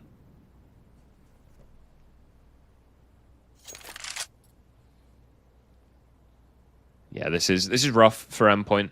I'm really liking the way that Reveal are playing so far, especially with, you know, still being confident. They're against what is a clear overdog. You know, they are the definite underdogs in this one. And favorite, that's the word. Yeah, overdog Interesting. But yeah, they're against a clear favorite in Endpoint. And so the fact they're still playing confidently, going for these pushes through the smoke, they've still got their little aspects of their game, such as breaking those smokes so proactively. It's nice to see, and it's how you should be playing if you're playing against a team that, 9 times out of 10 perhaps should be winning. What makes it look so good as well is the fact that every single round they have a clear win condition, they have a clear goal. Okay, whether it's 3 towards B, they're okay, when we're 3 towards B, we know exactly this round how we're going to approach Banana with our 3 players with these resources. How are we holding? Are we holding with the AWP? Are we going for a retake? Are we using utility? And even within that, they're reacting off of whatever CeX does over towards B. Right? If they see the smoke from CeX, they're like, okay, CeX's still going for this play, let's blow open that smoke, expose him. Or, okay, if he's going for this play, we know exactly when we want to counter it. But then you add on top of that, is when they're doing all that towards B, the A players know how they're supposed to react based off of what their B players are doing. The perfect time to drop an app smoke, perfect time to react. Playing as one cohesive unit, essentially. All working in tandem, all these 5 different players. Now, they've not quite broken the economy for Endpoint just yet, as Endpoint will be able to work with 3 rifles. 2 AKs, 1 Galil. It's not the greatest amount of utility, but finally CeX is forced out of Banana, doesn't have the facilities to get sneaky inside the smoke. Yeah, I was about to say I'm surprised Endpoint haven't identified that Reveal have started every round 3B, but I think they might have, because they're going for an early bracket take here. Now, there has been a rotation from the B bomb site. They've got 2 players focused on short and apps, with a single player holding for the flank. But I mean, the issue is they've not heard CeX make any noise over towards B, so they're very confident at pushing this 3rd player over. With this 3rd player, they can establish a setup on the site. A beautiful crossfire, and High-Amp peaks at the right timing, mows down 3, but Azuhu will trade. A 2 for 2. He made noise in the bomb site, but it might not matter. He finds one. In and around, there's the second, and CeX flanking in through long, gets his head removed as well. It's a decisive 3rd from Reveal. Spexy is clean with it right now, I'll be honest. Some of the shots he's been hitting have been nice, clean, simple. And the way he isolates, fights, dances around cover makes it look so easy. Reveal up to a 3rd, just 1 round now behind Endpoint. An Endpoint who are going to be working with pistols. Yeah, just the Glocks in this round. This is a retake Banana all day. Smoke at the bottom. Endpoint hoping that with these 2 flashes they can retake Banana, catch some CTs off guard pushing down, but this is the thing I like about Reveal. Yes, they're starting 3B, but they're not immediately with 3 players going, yeah, we've got to take Banana. No, they're assessing what's going on first before they make a decision with those 3 players towards B. They've seen very little resistance, so they're playing passive, cheat an extra player back over. I say cheat, rotate an extra player back over towards A, and trust these 2 players towards B for a retake. Yeah, very nicely done. And it's forcing Endpoint to reconsider and head back to A. It'll be an apps pop. I don't imagine they'll get that much done here. I don't even think... Use his flashes as well. Yeah. And now they've been smoked off as well. They're going to be going blind through this one. Ooh, bit of a dodgy spray. Ascan could get overwhelmed here. He has got the P250 out up close. Tapping away. Oh my goodness, nothing's connecting here. CeX does land a headshot. They can afford a plant. Endpoint. Got to get it down now. Oh, and an AWP picked up on CeX. Hello. This round could be back on. There's another kill. Cleaver's gone. Spexy's now going to get... get active through the long smoke, but he wants to play it a little bit passive. He's making so much noise here, allowing one Lion to flank around. And the Endpoint eyes both trained on long. This could be a disaster. CeX eliminated. Azuhu now alone. Needs to pivot between the angles and can't do it. Endpoint hyper fixated on long. Completely leave short open, and Reveal do manage to pull themselves back from the brink. Yeah, I think CeX getting that kill on short so early and not seeing a trade off of it, he thought, oh, okay, in that case they're not retaking a 2nd play towards short. This one here on towards Cleavers. So like, oh, the other 2 must be towards long, especially with the amount of noise being made. But as the time ticked down, they forgot to reconsider that maybe they've repositioned, maybe something else is afoot. Scoreline tied, 4-4. Now Endpoint have the full utility, the full weaponry full assortment of grenades to try and contest from map control to play their game plan. Again, Seyot not confident at pushing his way deep in towards banana here. Scan with this AWP, looking for an opening, spots a pixel. Oh, I think. There we go. Owning the tag. Fall back HG doesn't finish the job either. Yeah, Surreal's out of there. Endpoint now going to go for a late banana control. Yeah, they've crept in silently. It'll do reveal no. Just counter utility coming in at the perfect time. Oh, Mighty Max goes for the swing. Will get a lucky headshot. Say lucky, full skill. Beautiful shot. 1-for-1 though. Spexy's still here to hold. Drops a smoke. 48 seconds left on the clock. He's got an incendiary still to burn as well. Oh, they're going to go for the boost as well. I like this. It's dynamic. Set up here. Cleavers should be good for one if he goes unchecked. And so far, he hasn't been. Surreal. Not going to turn around and check him. Goes down. That's the bomb dropped as well. Man advantage now for the CTs that can continue to disrupt with all these util flying in. Spexy good for one. Traded out by Azuu. Good headshot from Crucial brings us back into the 2 versus 2. Bomb can be planted, but Hyan swings in. Headshot on Crucial. Azuu brings it into a 1v1. Has to stick the plant now. He's going to tap it. He goes for the fake. Lands the headshot. And Endpoint do win it in the last 2 seconds of the round. Edge of your seat stuff right there. Beautiful from Reveal. The way they got that pick back into it, the man advantage. But Endpoint, such sublime trading, especially from Azuu. They weren't happy with that man disadvantage to try and force their way into a plant. Instead, Seyot and Azuu pushed their way in towards ruins. Azuu finds a trade. Crucial holding towards CT. They even anticipate the flank coming in from banana, but the fights are won by Hyan. Azuu so clean in that 1 versus 1. Much needed. Keeps Endpoint in the lead, but also stops them from having to go down to another eco.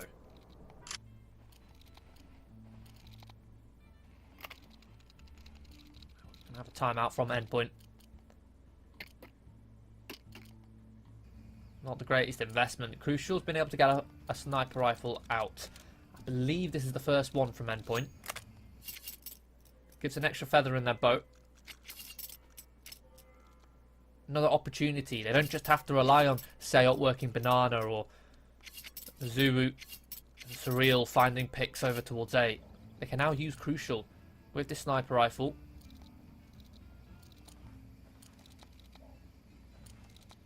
See if he can find an opening pick, to see if he can shut down an attempt of an opening pick from Reveal.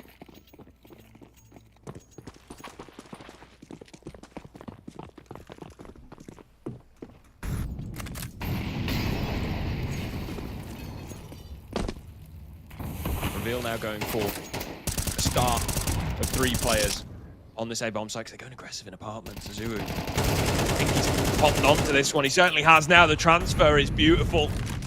2 openings found on the A-bomb site and they accelerate. They hit the forward pedal. Start to push onto this bomb site. Missed shots from either side. Oh dear. Finally. Crucial lands a shot. Is traded out by Ascan, who finds 2. But even Beautiful still, flick. Endpoint. Man advantage. And a smoke to re-smoke long as well. Spexy's going to extend. Couple kills there, Gus. Gives them the opportunity. Without those, I'm sure Reveal would have gone for a trade. Some util thrown to try and make Endpoint uncomfortable. See if they can break their crossfires, break their setups.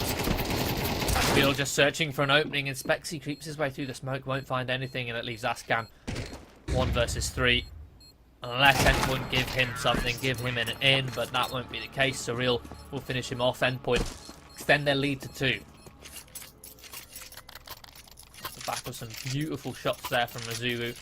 As soon as his teammate in apps took contact, he anticipated the location of a second CT player. This kill right here onto Hyan, followed by the transfer. Now, that's one of the features with Endpoint. It's, I don't want to say one of their downsides, is that they rely quite heavily on at least one of their players showing up in a great form for them to not necessarily win maps, but to perform to their best ability. They need at least one of their players to take over a game.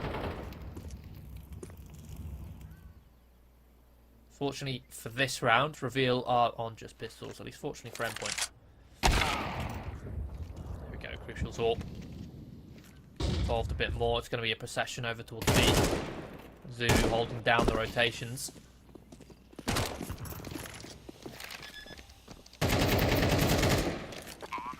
Cleavers falls. Zoo holds once more, one line left in a 1v5. Steal a gun, maybe. See what you can find if you're be allowed to do that. Nice clean one for Endpoint. I mean, we're nearing the end of the half, so it's not exactly mandatory for them to build up a bank at this point, but go for a bit of, you know, excessive spending. There it is, couple of Tech 9s. Spare AK and Spawn as well, I like that one. At the end of a half, Crucial can get into the action on his AWP and then decides, yeah, we're going to hit a bomb site. I'll have an AK. Just in case. Banana controls the name of the game, though. Hello, one Lion, 1 for 1. Swinging in behind this smoke, Spexy. Playing with fire. He is going to escape, evacuate.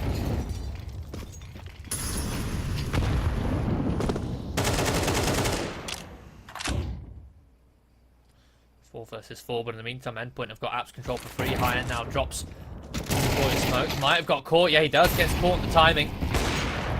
That's the A bomb site open for business. In the meantime, Reveal was setting themselves up to take Banana, and they're successful in doing so, but all for naught. They've completely lost the A bomb site. Mighty Max deploys a smoke, bottom of the ramp, will hold them in. Reveal have to go for this. Is the last round of the half. There's no reason for them to save here. But for them to go for it, they've got to force their way through a smoke, and they will anticipate Mighty Max's location. He's dealt with, but that's a lot of information on his side. The rest of the Endpoint players can set themselves up in kind. It's going to be an absolute death ball coming in through short. The Molotov well timed. Surreal even burns Spexy down. Has to be a smoke on the bomb. They can't afford to delay any longer, especially with the lack of a kit. Seems like all but a formality at this point, as Ascan now finds himself 1 versus 3. And there it is. 8-4 at the half. Endpoint, the decisive lead.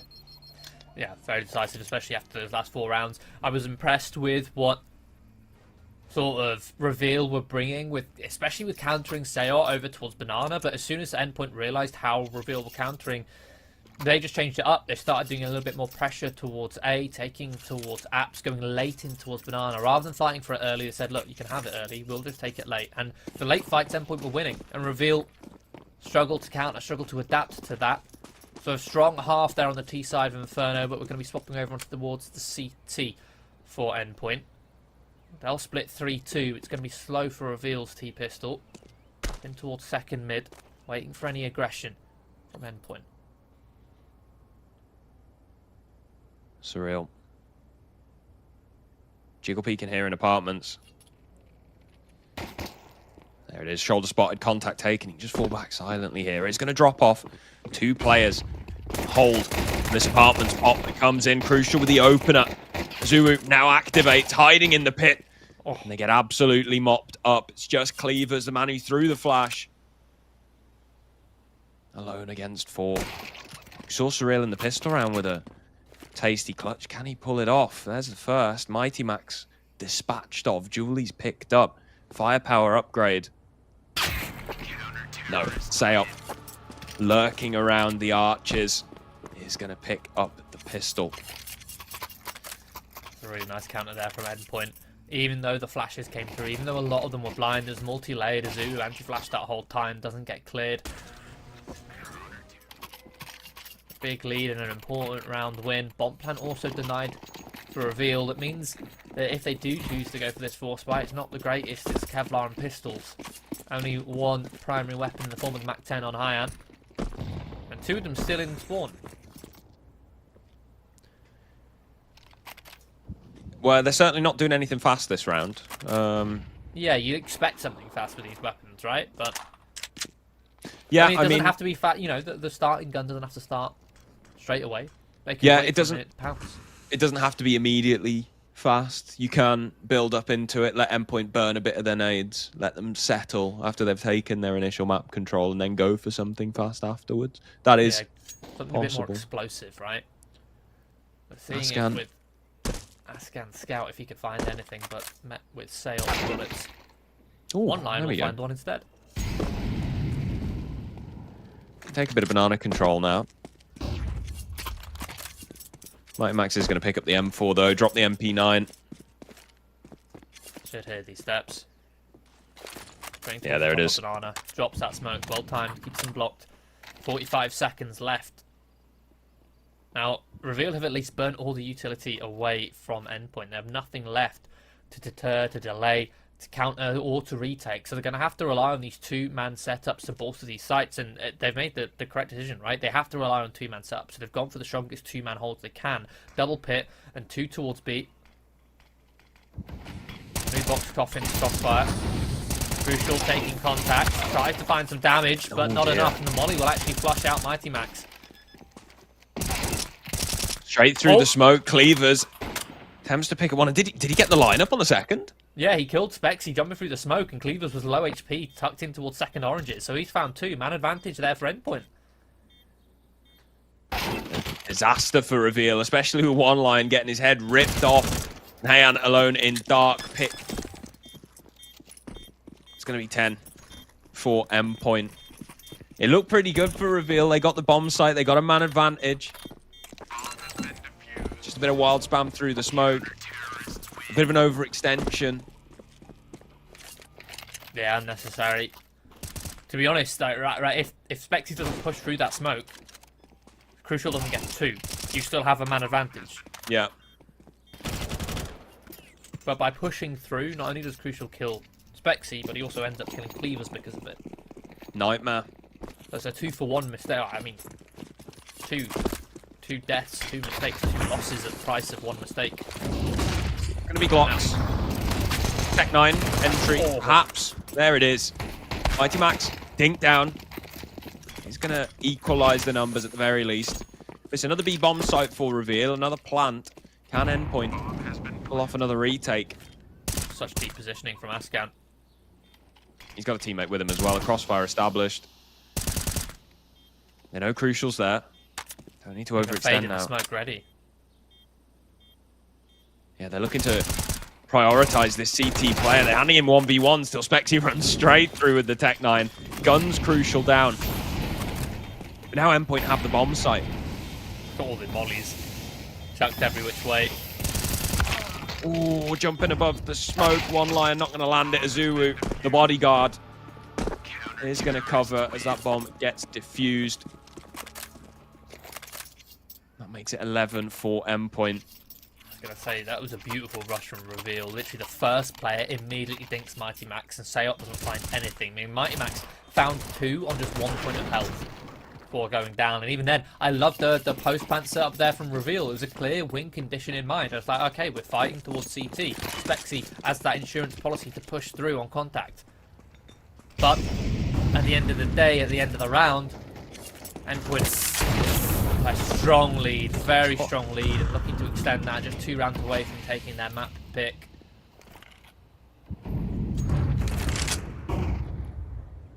Yeah, this is a incredibly difficult position to be in if you are Reveal. 11-4.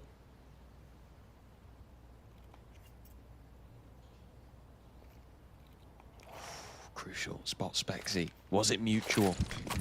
HE grenade's going to go in. Chip damage. Reveal getting ready to go through the smoke. Crucial managed to slip the whole way through. Swings out. It's an absolute blender at the top of middle. Ascan with a no-scope through the smoke. But even still, a man disadvantage for the T side here. Azu's heard the steps of Ascan jumping into the woods bedroom, so he has him held into a boiler. But a no-scope Ascan so quick. What? Oh, what a flick! Barely an elbow shown through the boiler and lands the shot towards Sayot. I mentioned how quick this player was, and Mighty Max can't quite land any of the shots trying to hold down that bomb. What a recovery there from Ascan to get Reveal a 5th. That was yeah, that was really impressive. I'm almost without words. The first through the smoke. The second there's a No-scope. no-scope. And then the third, what is that? He doesn't even see him! That's outrageous. That's just turned me into a seagull there. What the heck? And now it's put Endpoint in such a dangerous spot with their economy, forcing up now 2 M4s, 1 MP9, the rest on pistols. Oh my goodness, Ascan. Unbelievable mechanical skill. And the MP9 will actually find some success. They shut down one line. That's the B lurker removed. Man advantage for Endpoint, but that might accelerate Reveal over towards A, where Surreal now being caught. It's just crucial to try and hold the crossfire. But domed. A site taken for Reveal. Endpoint have to go and save. That's their 2 M4s removed. It's just going to be an AK and perhaps 1 MP9 if they can recover that to be saved alongside this Kevlar. Yeah, not the force buy that Endpoint were hoping for. Yeah. But Now again, even with the weak weaponry that they're saving here, there's still something to be salvaged. Next round, Stayot still has his Deagle. He can drop that over to Crucial or Surreal, so they'll end up with 3 players with Kevlar, 1 AK, 1 MP9, a 5.7 and a Deagle at minimum, plus a kit on Mighty Max. So that's much better than being on full pistols next round. They could set up Mighty Max for an opening kill, whether it is towards Banana, or he could be baited in somewhere, or they could go for a boost somewhere towards A. Set up this AK to try and find a kill in a tradable spot, worst case scenario. If they can get it to a 4 versus 4 and retrieve both the weapons, even better, because then they'll be working with 2 rifles. Give themselves a little bit of a lifeline for round 18 by saving that. yeah, I mean, if Mighty Max can get this AK involved, it looks like he is going to be the sole defender of the B bomb site. It's going to be a bit of a stack here on A.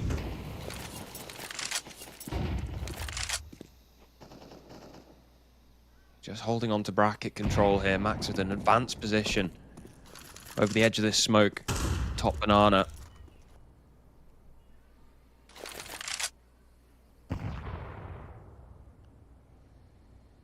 Bit of HE damage. He's got no more utility though. Nothing to block with. Just needs to hope that he's done enough to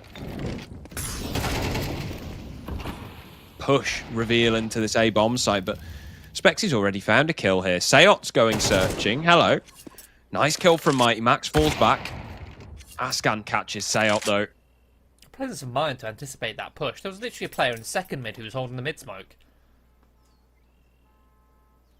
With the shots Timing Ascan's called been out. hitting, it could have been a quick scope. Yeah.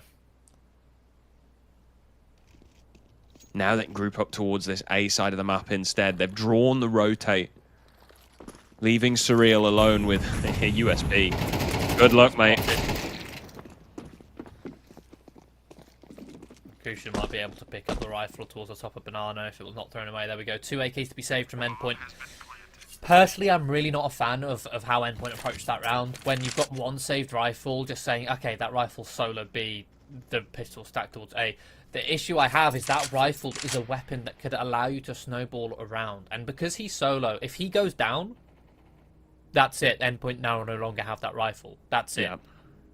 If he gets a kill, okay, cool. He got a kill, but that rifle can't be picked up by any of the players who don't have primary weapons, by any of the players on pistols, because they're over towards A. The strength of having a saved weapon on the CT side when you're ecoing, having a saved rifle, is that that rifle, if it wins the 1 versus 1, can then suddenly become 2 rifles. Then you get another kill, it suddenly becomes 3 rifles. And then your odds drastically increase with every kill you get if you can capitalize, get the most out of every kill. Because it's not just a kill that you get, it's a kill plus an upgrade on one of your weapons. Regardless, 2 weapons saved here. It does give them some financial aid. Reveal making the scoreline look more competitive, 11-7. No AWP up on Crucial. It's going to be a 3-man stack on towards short for Endpoint. Reveal not contesting to Banana just yet, just holding for mid control.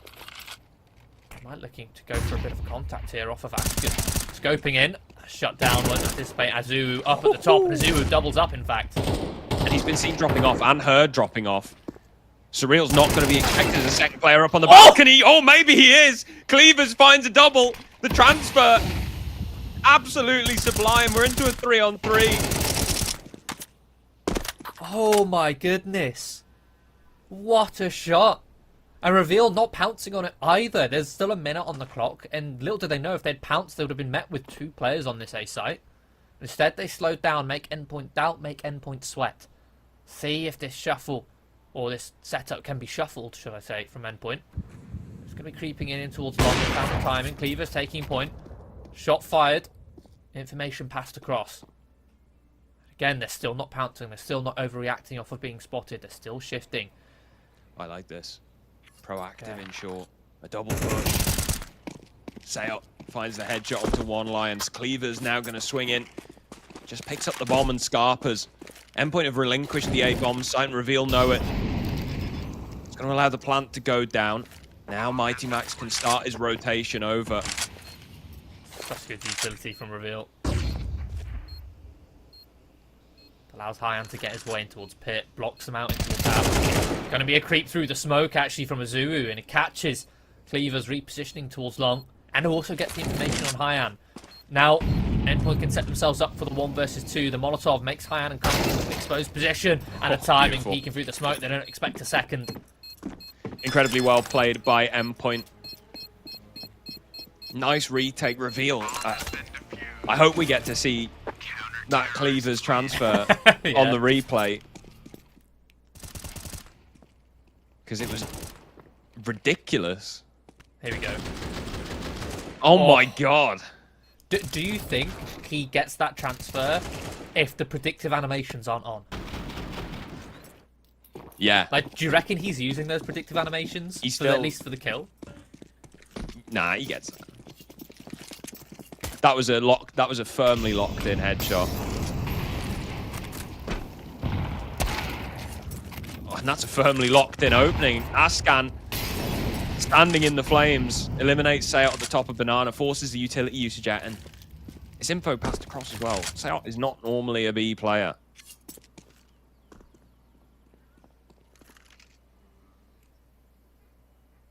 Fake Max. rotation made by Mighty Max.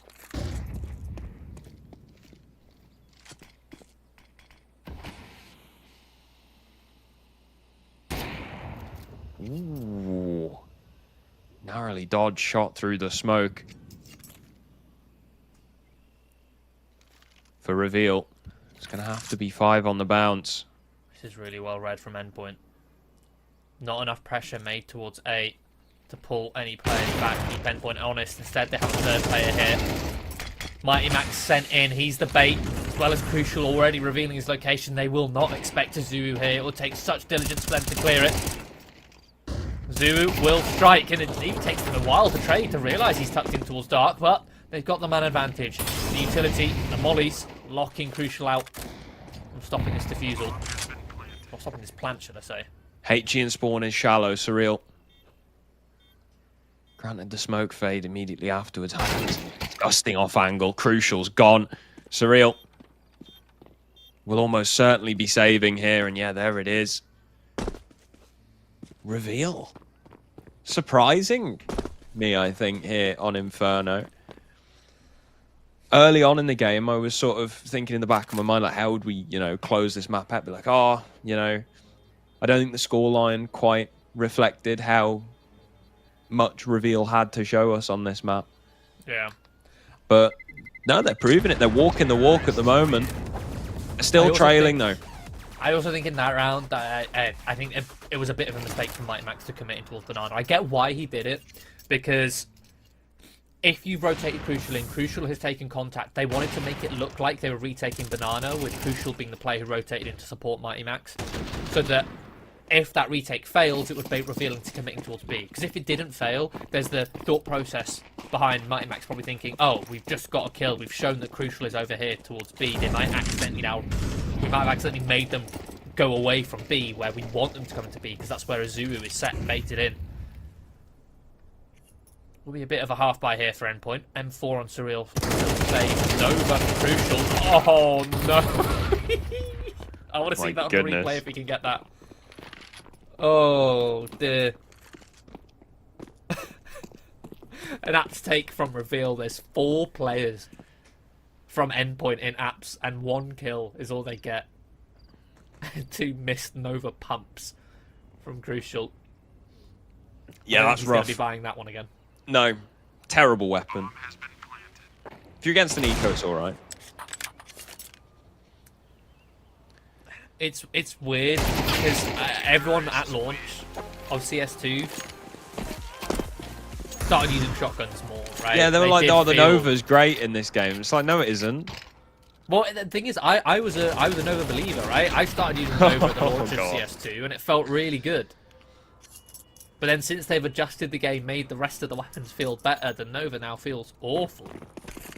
I feel like even with all the shotguns, it's like I hit a headshot point blank, and it's suddenly like 30-1.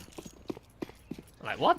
They were always kind of annoying in Go, though. Like, the pellet spread can be so punishing sometimes. Yeah. 100%. But I feel like it was really good in CS at the start of CS2 for some reason. Yeah, possibly. I mean, against an eco is great, especially with like the $900 kill. Yeah. But even then, they've nerfed that in the auto shotgun. Yeah.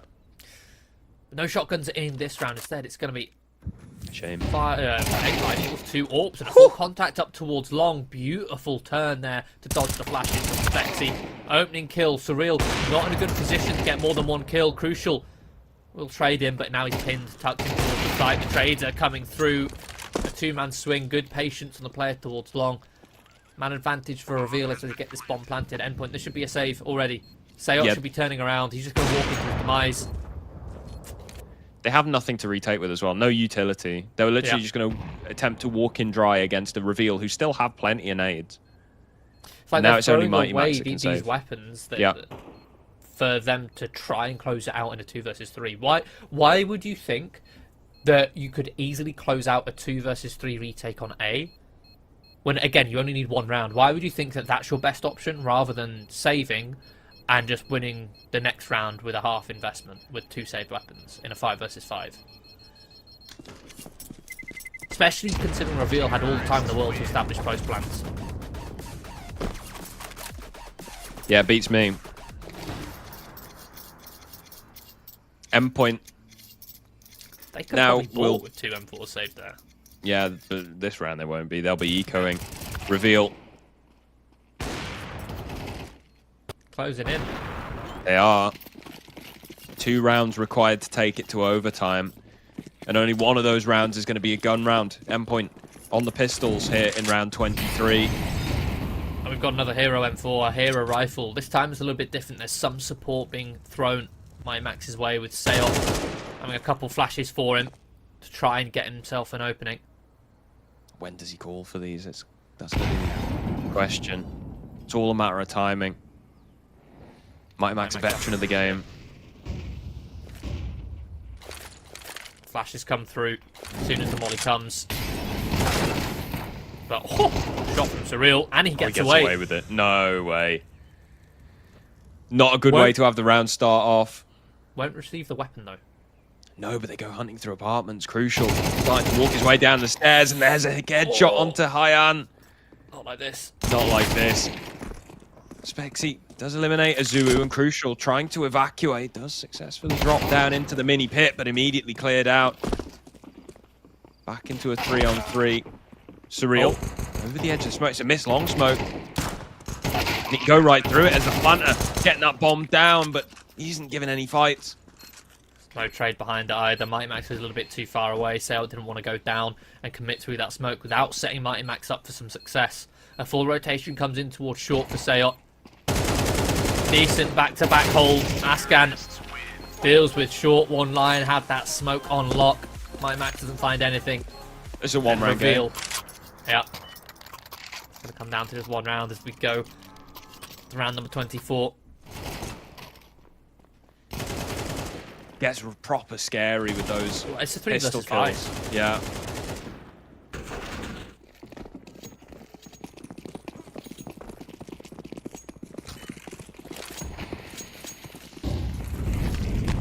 aggression now for Endpoint behind this face smoke. Now, they've not been throwing this often, so Reveal going to be on guard. Azu spotted. Go for a bit of a reposition. It's Surreal who'll actually get a kill from a spam through the smoke. HE down towards the bottom, a little bit lower. Ooh, eventually, Azu will be dispatched off. Couldn't get away in time. So a 4 versus 4. That's a 1-for-1 trade. Reveal going to be relatively content with that.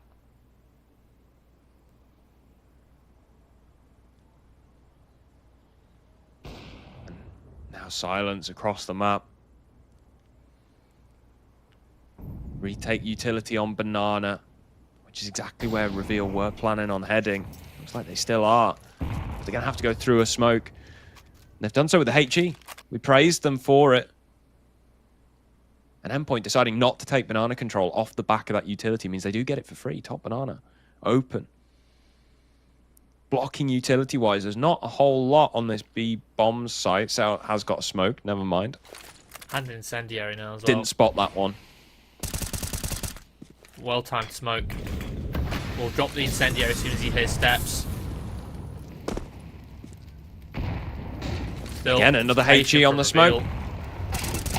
Lots of damage though. Seot lines up 3. This should be it. Ascan in a 1 versus 3. Would be a 1 versus 4 if he pulls it off. Mighty Max swings wide. He misses the shot and it's 13-11. Endpoint. It gets close. This is a team that is a whole league above and has HLTV ranking, like top 100 HLTV, and they've been taking the full distance on Inferno. And I think I touched on it at one point in that game, is that if one of their individuals doesn't pop off and go for a carry game, then they start to look mediocre. And for the most part, it was Azu, especially in that first half. I think there was at one point where he was on like 17, almost 20 kills, when you still had 2 players who were 5 and 10, 5 and 11. And as soon as Azu quietened down in that second half, and on top of that, you add to how impressive Reveal looked, you had the individuals with some massive highlights. You had that transfer from, I think it was Cleavers, you had Ascan's flicks going wild. As soon as that goes into it, it suddenly looks like an even game. Yeah, I mean, I was really, actually, really impressed by what I've seen. And that puts me in a good mood, ready for map 2, which is going to be Ancient. And that's Reveal's map pick. This was Endpoint's map pick. It went full 24 rounds. Yeah. We've got Ancient coming up after the break. We'll see you then. Heroes. They're made of actions. They know how to win. They're out of this world. You know them. Be one today. Get serious. Be the story to be told.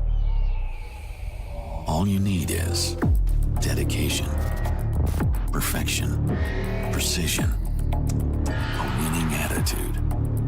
Become one with your duo and embrace the monster in you. Tulpar, for serious.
Welcome back to Intel Tulpars Reloaded 2024. We're in the middle of a best of 3 in the quarterfinals of Endpoint versus Reveal. Harry, did Inferno go as you expected it to go?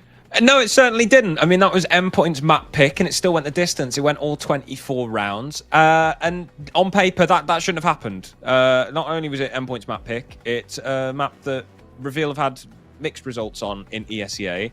Mixed are in ESEA main, Endpoint are in ESEA advanced, and at the top of advanced, they are a top 100 team in the world. And it still went all around. And look, you could say, you know, maybe MR24 had something to do with it. No, I don't think it did, actually. I think Reveal played really well in that game. They had some clear game plans. They had some really nice utility usage, especially being very proactive in breaking open smokes. And now we go on to their map pick of Ancient, which has been a little bit rough for Endpoint recently. Yeah, Ancient is a map for Endpoint that they've always tried having a high spot in their map pool. When this roster first formed with the additions of Seot and Crucial, it was one of the 2 maps which they almost exclusively played. It was between that and Mirage. But the difference is Ancient, it's a map which pretty much everyone plays. You won't find many teams, especially in Tier 2, who don't play Ancient, at least to a poor level at the very least. But it's one where Endpoint, they don't actually have a very good win rate on it. It's their most played map, but only, I think, a 24% win rate on it on HLTV in the last 3 months. Not a great showing for them. And then the other side of things, you look at Reveal, it's by far their best map. They're almost one map wonders, right? You look at their HLTV, it's by far their highest win rate map. I think it might even be the only map they've won on HLTV. Let me just double check exactly that. Yeah, okay, they've won 3 maps in total on HLTV. 2 are Ancient, 1 are Anubis. And then, Harry, I'm pretty sure in ESEA that the Ancient is by far their highest win rate map as well. Yeah, they've played it the most. They've played it 4 times. They've won it every single time that they've played it. They haven't been, you know, super tested on it, really. So they're going to be more than comfortable on this map. Obviously, there's that sort of caveat that, of course, Endpoint should be the better team here. They are playing against a team that is much lower than the opposition they tend to face. But that said, it still went the distance on Inferno. And if they can carry that on, if they can continue having this cohesive game plan, if they can make sure that they're playing structured, good CS, I absolutely can see a world where this goes to 3 maps, which on the face of it sounds crazy.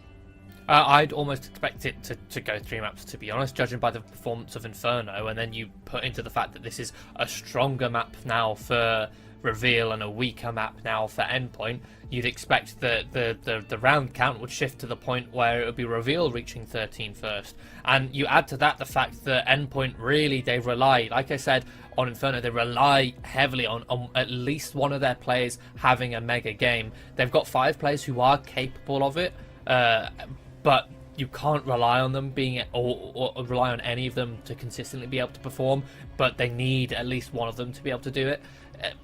If they don't have it on Ancient, which judging by their recent results isn't likely, then I can very easily see not just the team play and coordination and tactics and the comfortability of the map pick going the way of Reveal, but also the individual ability. Like, we saw highlights coming out from also from the Reveal players in just as many spades from the likes of Spexy, Asken and Cleaver. Specifically, those 3 were having big rounds where they'd individually take over a round, whereas on an Endpoint, they were really relying on a Surreal clutch or on a Zuru to get a multi-kill entry, and they weren't happening quite as reliably as the likes of Reveal.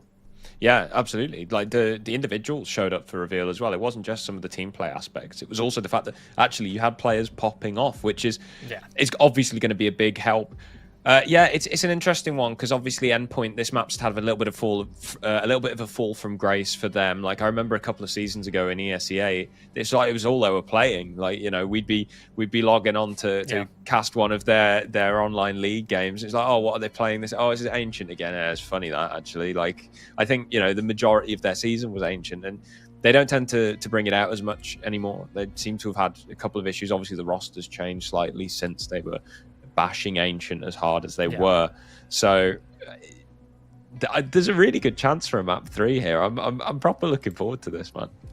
Yeah, there is. And one thing I also want to note is one of those individuals who I brought up in in the pre-game was Askin, who's a player who on HLTV is by far the highest rated with a 1.31 rating. We saw some amazing AWP shots come out from him, but he wasn't able to really find as much impact as Reveal kind of needed with that AWP on Inferno. But on a map like Ancient, while it's not a map that AWPs traditionally, at least nowadays, are required or can take over, but it's one where if the AWP is in the right spot at the right time, they can have insurmountable levels of impact. You think of like, even as an aggressive AWPer, right? There's not many places where you'd think, okay, this is a great position for me to go for a pick as an AWPer.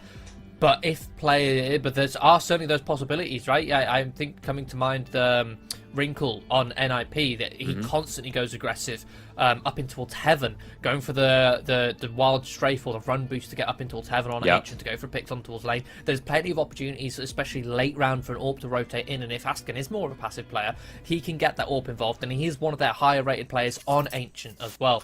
So unless Crucial can try and shut him down, or if Endpoint have good enough utility to push him back, keep him at bay, and to nullify any impact he can find on that sniper rifle, then we could see Reveal trying to take over the second map and take us to a third.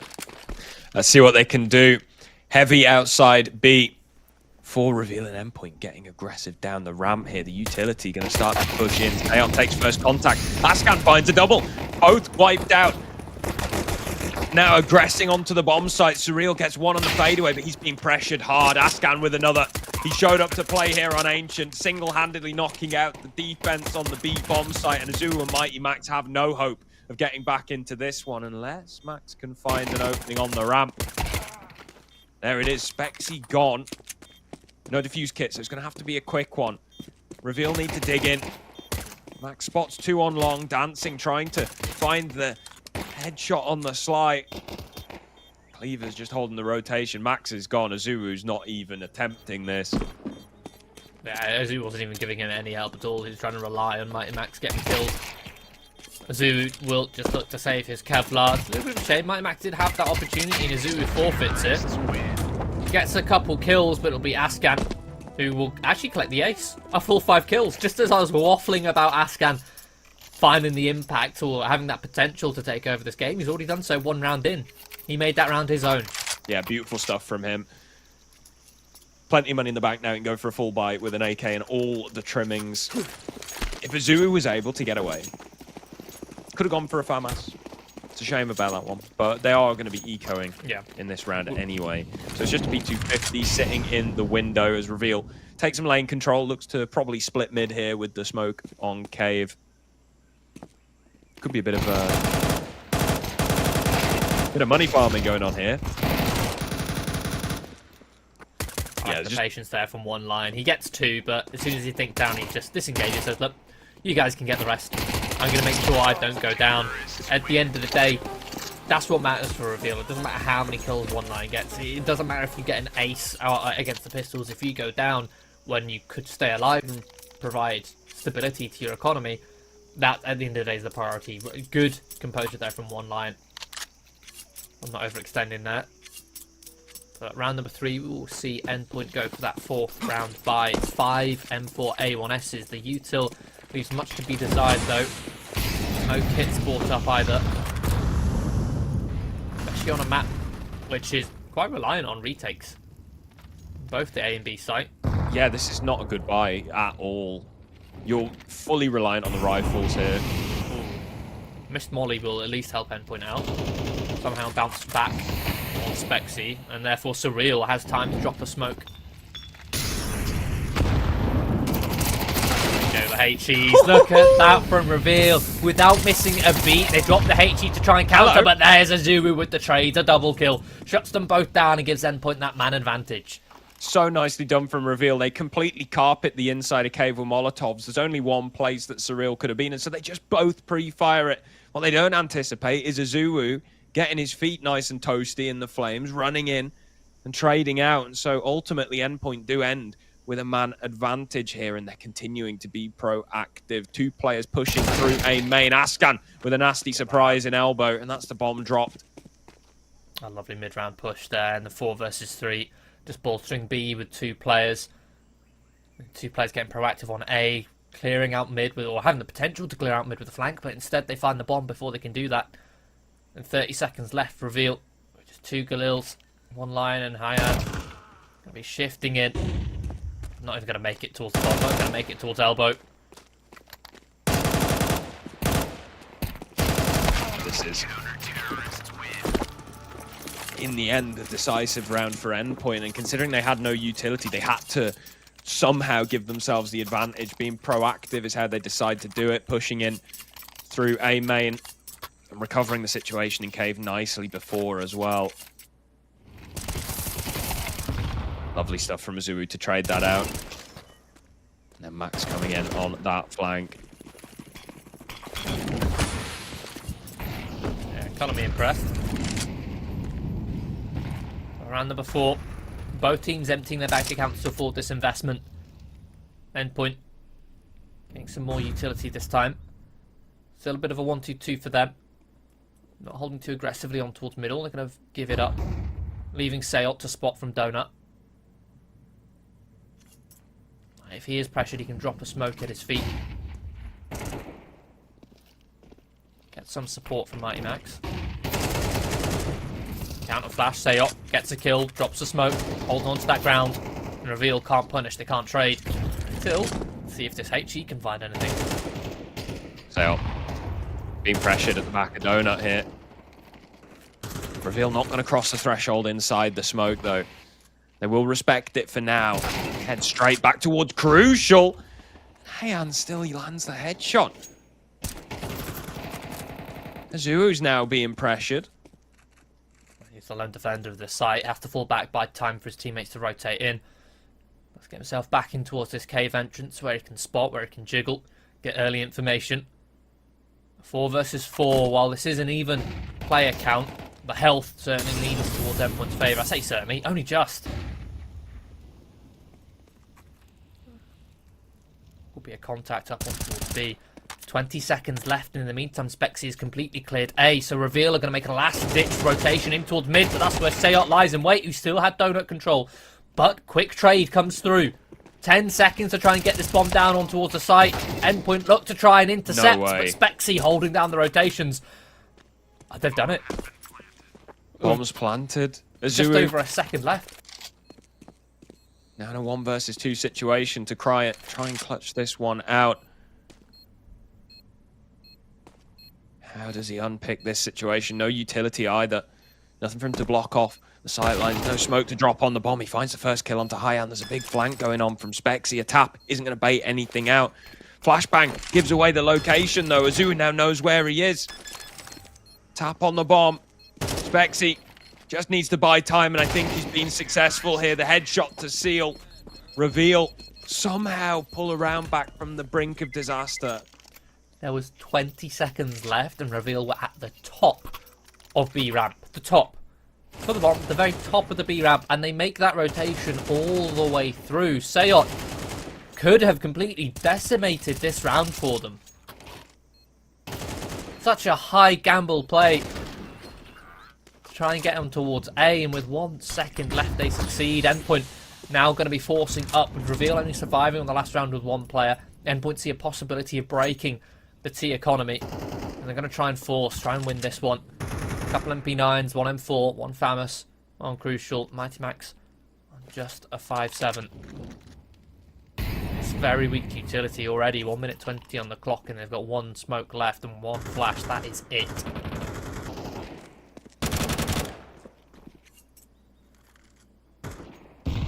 Reveal's up close with an MP9 here, and Azuu's baiting. Confirm the HE. Just trying to cause some tension so the Surreal can do damage, but he activates too soon. Crucial Beavers. now eliminated as well. Cleavers with a double. Azuu, windy spray with the MP9. In the meantime, Seot's found a couple kills, even taking down Asken, so just a 1-man disadvantage for Endpoint, but the bomb already planted, and Endpoint don't have any kit or utility to attempt to retake. And therefore they can't do anything more than trade out, and mathematically trading out, they still won't win. Yeah.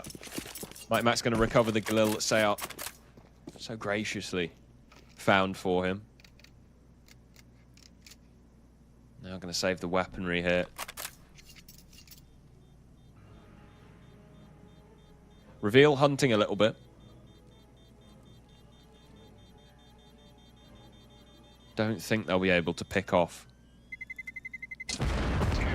two remaining Endpoint players, but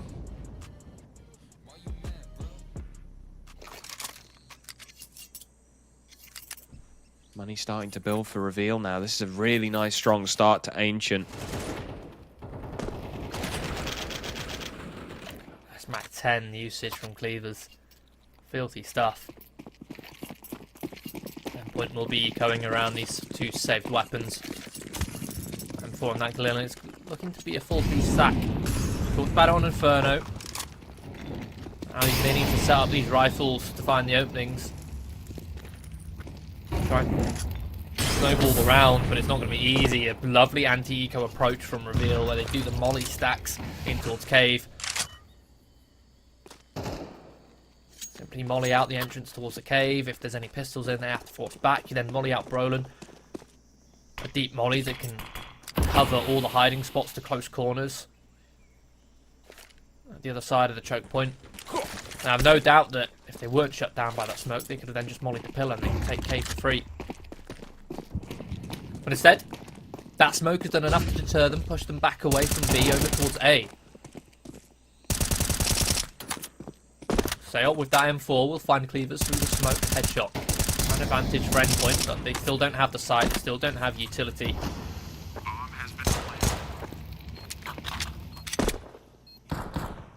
Endpoint still hanging around to see if anything gets granted. Any freebies come through the smoke.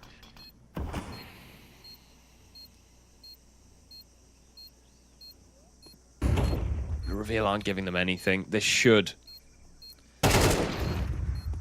Especially now Mighty Max has gone down. I think Sayot should be looking to save. Yeah, I mean, Pistols. I think keeping that Galil would have been a good idea. Yeah, they definitely would have been. The Galil are very formidable rifles. In the majority of stats, it's still on par with the M4s. Regardless, Endpoint will still be able to buy this round.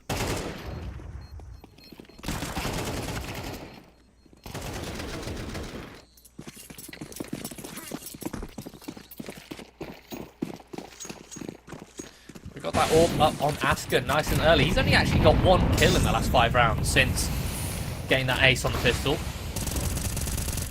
He hasn't needed to do anything. The rest of his team have stepped up. Mighty Max playing a dangerous game around the smoke. Crucial, good for one, but Sayot emerges. And Mighty Max finds a second. Say a lot of utility traded there in towards middle. Endpoint fighting hard for mid control, and they come out on top twofold with a 2-man advantage.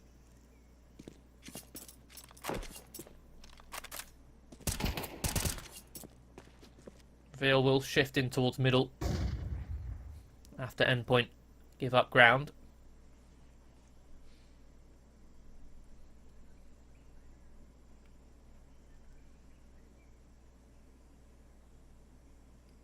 And again, it's this 4 versus X scenario that Endpoint worked with, and I think the first round that they won. This mid-round reaction. In fact, the only round that they won. The mid-round reaction to push in towards A main, bolster 2 on towards the B bomb site. But this time they're not flanking all the way, and that leaves a massive opening here in towards CT. Fortunately, the one site which is actually concerned about the CT push is watching for it, and that's Sayot over towards A main, finds Hyan. And Ascan with the AWP not in position to trade. Oh, a shot. Anticipates Sayot jumping. And that's a plant. And Endpoint are not fully set up for this retake just yet. Mighty Max is going to swing in, gives a free headshot across. Surreal's in no position to trade. That's a second kill for Ascan. Endpoint fumbling the bag here. Azuwu now in a 1 versus 1. He's going to get on the bomb. The Molotov should flush him out and does so. Just about. Ascan not convinced of it, so Azuwu can at least swing round. Endpoint very nearly dropping around that should have been absolutely done. Yeah, that's a 1 versus 4 down to a 1 versus 1 is not good. You can excuse Sayot, he's jump spotting, he's in a position where you think he's gathering information without putting his life on the line. Little does he know he's up against an AWP. And it's a nice shot to boot. But this swing from Mighty Max, Surreal not in position to trade, miscommunication between the two of them. Whether Mighty Max had called let's swing and then Surreal just didn't say, oh, I'm not ready. Something of that ilk. Molotov's util traded in towards middle, a nice HE to soften up Sayot. Off of the back of that molly, which actually pushes him into the HE. It's quite a nice combo. There's another opening for Endpoint. Sayot gone. Oh, And even a second onto Cleavers. Sayot just wildly spamming through the smoke. look at this lurk. From one line, already out. A main, Brokey spots Crucial, doesn't hesitate on pulling the trigger. In fact, I think he might have found the time to reposition all the way in towards Donut. And a free pathway, clear pathway for Ascan to get his way in. Surreal does equalize the numbers. Spexy down. Bomb being planted. Rush into CT, missed shot from Ascan. He does spot both, gets run down. Surreal in the 1 versus 1. Only 2 bullets left in the M4. Has to reload. No defuse kit. One Lion nested in Donut. Goes for the swing, baits out the shot. Just needs to keep buying time here. Swings back in and connects onto Surreal. It's a 6th for Reveal. They guarantee themselves a tie at the half, and Endpoint trail with only 2 rounds. 5 versus 3 though. 5 versus 3. What I'm questioning is I was about to say, why did Crucial turn away from the A site? But his teammates had just fallen completely off of middle. So he was kind of forced to pin in towards mid, but that opened up the window for Reveal to sneak in. Breaks Endpoint's bank, down onto pistols, 5.7s, couple deals. They're just sitting in a decoy with these weapons as well. It's not even an inspired eco setup. Reveal again, just creeping in. Askin pins Mighty Max up against the wall. The rifles come out to win most of these fights. Sayot will find one in towards middle, holding down the lurkers. Now just 4 versus 2. It's simple for Reveal to get this bomb up on towards the empty site. Nothing to be done in this round. Crucial can save his AK. And the Kevlar. And then Sayot look for an exit.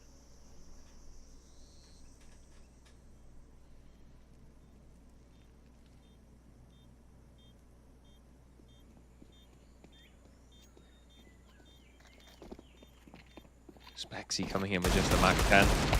Sayot, ooh, just about. Can he go for anything else? Aeon's hanging around with the AK, finds a headshot, and he can back away to save. And Crucial might not even get a chance to save this. It looks like they're going to try and trade out into T-spawn. Wide swing comes through. There it is. AK eliminated. Reveal have a 7th. It's so methodical. Every single decision that's made by Reveal is so well thought out, but so quickly well thought out as well.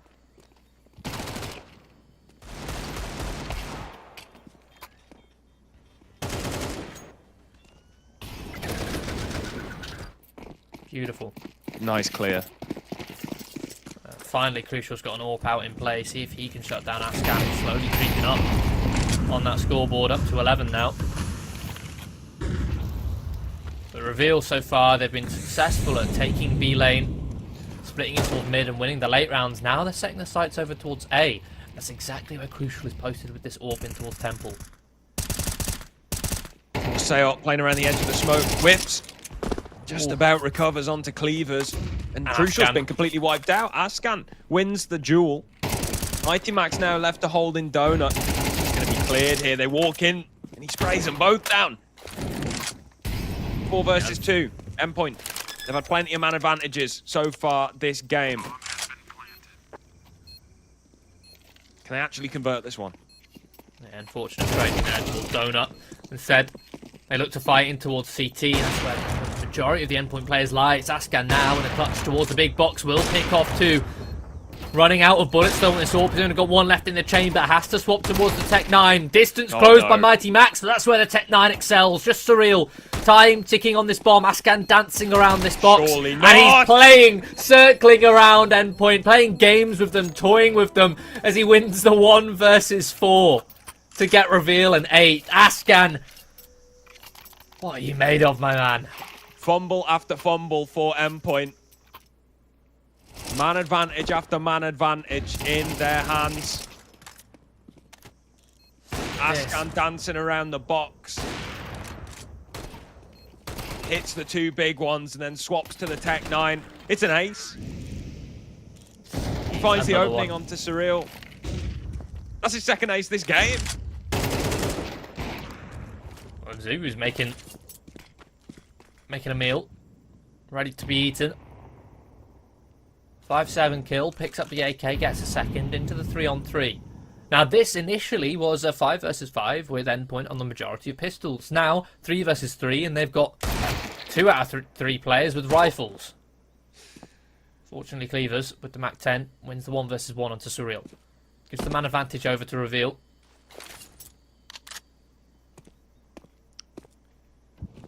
And he's just going to make noise on this B-bomb site as well. Zuru blocked out by the Molotov and up 1v1 isolated in sight with Sail. Oh my god, Cleavers is going to win it. What is going on? Shut down. Cleaver's done such a good job there, getting 2 kills, isolating 2 1 versus 1s, then gets the information on the last player that's going down, and Reveal in a prime position to react off of that info. Plant on an empty A-bomb site, leaving Azuru to have to rotate in, and he couldn't be further away. I think he might have already given this one up. Rotating in through towards mid. Yeah, I mean, what are you going to do? You got no kit. It'd have to be an ace clutch. You're miles away. No kit, no health either. The gun's the important part in this equation. I'm still thinking about that Ascan clutch in the last round, right? Those first 2 kills, they're so difficult for Endpoint to trade from the positions Ascan was in. It's a deep peek in towards CT. Then he holds the narrow angle between the big box and temple itself to get the 2nd.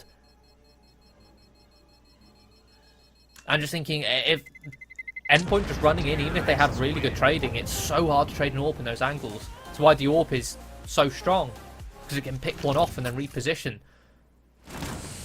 But it takes a deep presence of mind there from Endpoint in that clutch scenario to say, look, let's not just run at him, where he can just reposition, fall back angle after angle. Use utility to blind him so he can close that distance. Instead, as they ran at him, allowing him to have his gun pointing straight towards them. Last round of the half. They need this. Yeah, Endpoint, this is a need. Flashes out utility mid. in towards mid. Surreal at the opening. Mighty Max teams up with Sayot, finds the trade, and Surreal is actually pushing in towards Cave. I still don't trust it. Ascan's still alive. I expect to see Lexi. It was a brave one, playing around the edge of that smoke. Yeah. Can Ascan do it one more time and make it double digits before we even start the 2nd half? Bleeding the clock at the moment. Gonna go for a smoke break. Full smoke break, misses the quick scope. He knows he's so quick. Oh, court repositioning crucial. Actually win the 1v1 duel. With He anticipated it as well. Yeah. That's the worst part. He flicked off him at the end. A 9-3 half. Finally something going Endpoint's way. Finally. In fact, no. They've had plenty going their way this game. They've had plenty of man advantages, and yet still. Reveal Finally what they're able to convert. Yeah. We're swapping over into the 2nd half. Endpoint now on that T side. 4 sets of Kevlar brought up for them. Smoke and a flash. They've got a late lurk coming in from mid with Sayot with his P215. He's going to hear all the steps the players peeking in and will land a disgusting shot on towards Ascan. The hero with the first pistol round now down on the ground. We need to push in here. One line. Next up, Sayot claims another. Finally shut down by Spexy. He's done the work. Nice deep smoke for Endpoint to take full control here. A bit of a dodgy smoke though. Is a bit Then dodgy. he hits the lip of the wall and bounces to the right, so it's not a clean smoke on towards CT spawn. It gives Reveal some room to work behind. Blast their way through, but in doing so, forced their way straight in towards Surreal's crosshair. Just Spexy 1 versus 4. Not anymore. There we go. Something clean for Endpoint. After far too many rough rounds. Yeah, much desired pistol.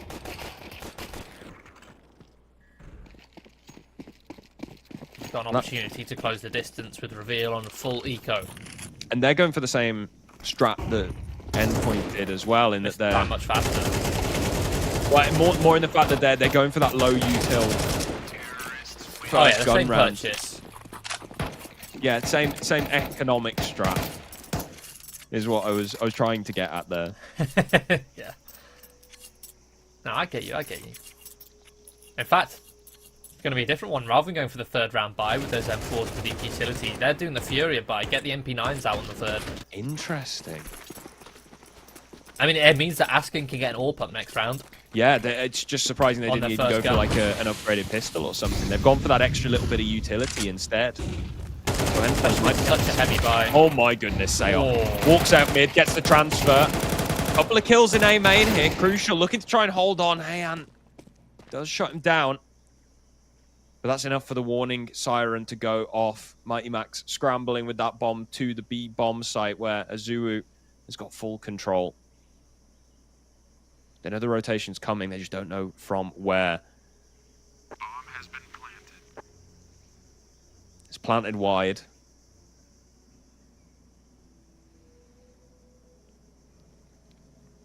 So it's going to be really difficult for Heian to sniff out where these two remaining players are. And yeah, give it up. He's got an AK, got armor to save, low on HP, and a T Molotov. Yeah. CT's love to have one of those T Molotovs. Ever since the nerf to the incendiaries, it's been such a sour note how poor those CT incendiaries are in comparison to the T Molotovs.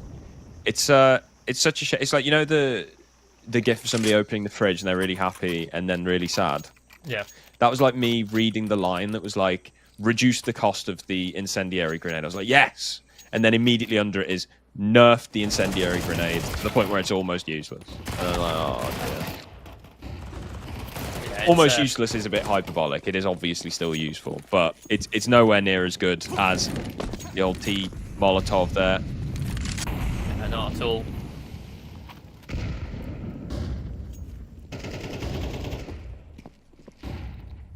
Oh, say out again. Going for an entry in middle this time. Reveal, let him have it.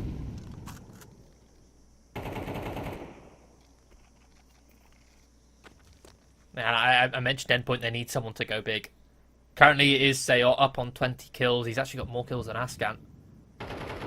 But this is my point, right? Endpoint, they have to have someone to go huge for them to look competitive. Otherwise, the rest of them, you look, Mighty Max, he's negative. Crucial, double negative. Surreal, 9 and 12. Zuu is positive.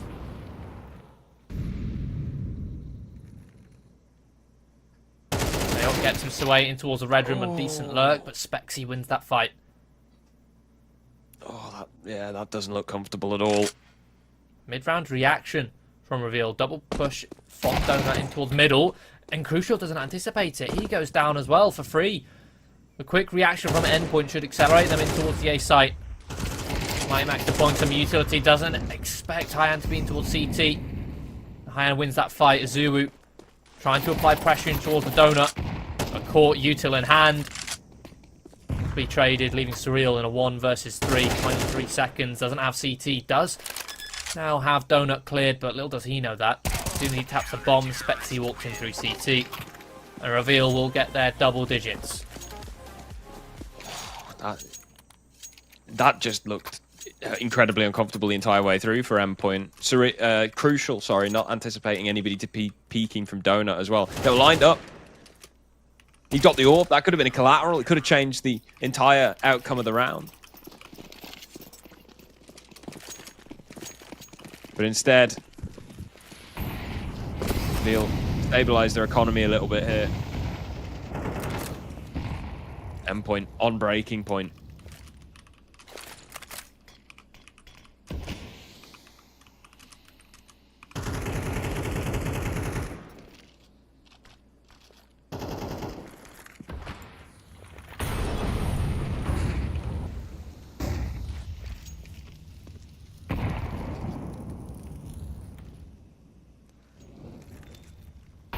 Playing at the top of the ramp here, Endpoint just with lane control. Don't really have that much info in mid. Setting themselves up for just a full-on execute through cave. Molotov's going to force CT's back and a spam. Eliminates Ascan of all players. The big hitter, Surreal, now binds a kill onto Spexy. Looking to clear the bomb site. Heian only good for one. Good trades. 4 on 2. Reveal. A save here would be probably the best option. If they could have, if this was Ascan saving, then they'd have a full buy in the neck. But even now, it's going to be tough. And one Lion is now alone. Yeah, well orchestrated round there from Endpoint. Reveal, unable to shut it down.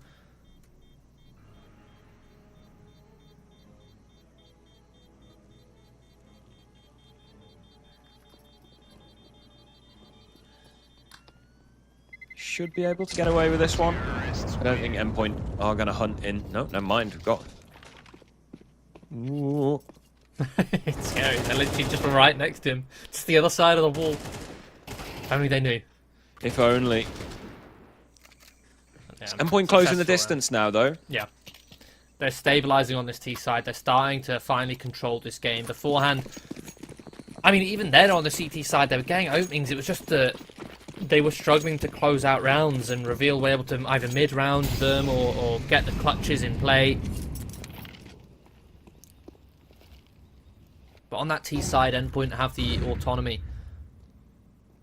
to mitigate any clutch attempts, any hero plays. I was impressed with Reveal's CT side on Inferno.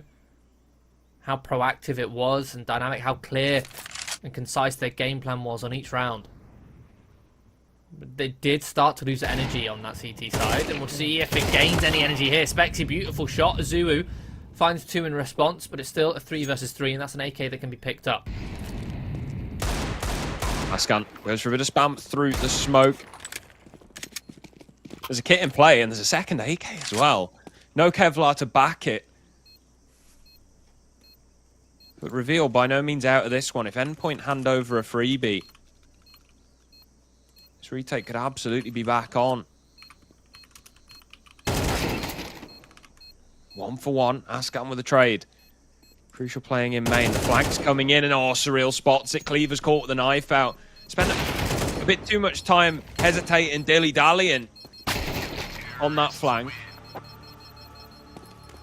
He was hovering around elbow for a long time. Yeah, clean reaction there on towards the A side. They do lose a couple players in the process, though. Some nice shots. Spexy kicking off that round with a nice deagle. Good trading. Yeah, some very good trading there from Reveal. 10-8, the scoreline closes. Even more Reveal. Starting aggressive 3 in towards mid. Weaving their way through the flames. Get an opening pick. Seot shut down, but they don't anticipate Azuu to force his way through the smoke in heaven. And Crucial wins another 1 versus 1 fight against Ascan. Still, 3 versus 3 is Heian. Does trade. And Beautiful. then some. Beautiful flash. Self-flash onto Mighty Max. And Mighty Max completely blinded, trying to back away. Is now gone. 2 versus 3. Man advantage for Reveal. Set up leaning toward B here. 2 players They are split. Contact taken. Endpoint split up as well. Azuu goes hunting aggressively, loudly into TV room, and he does pick up the kill.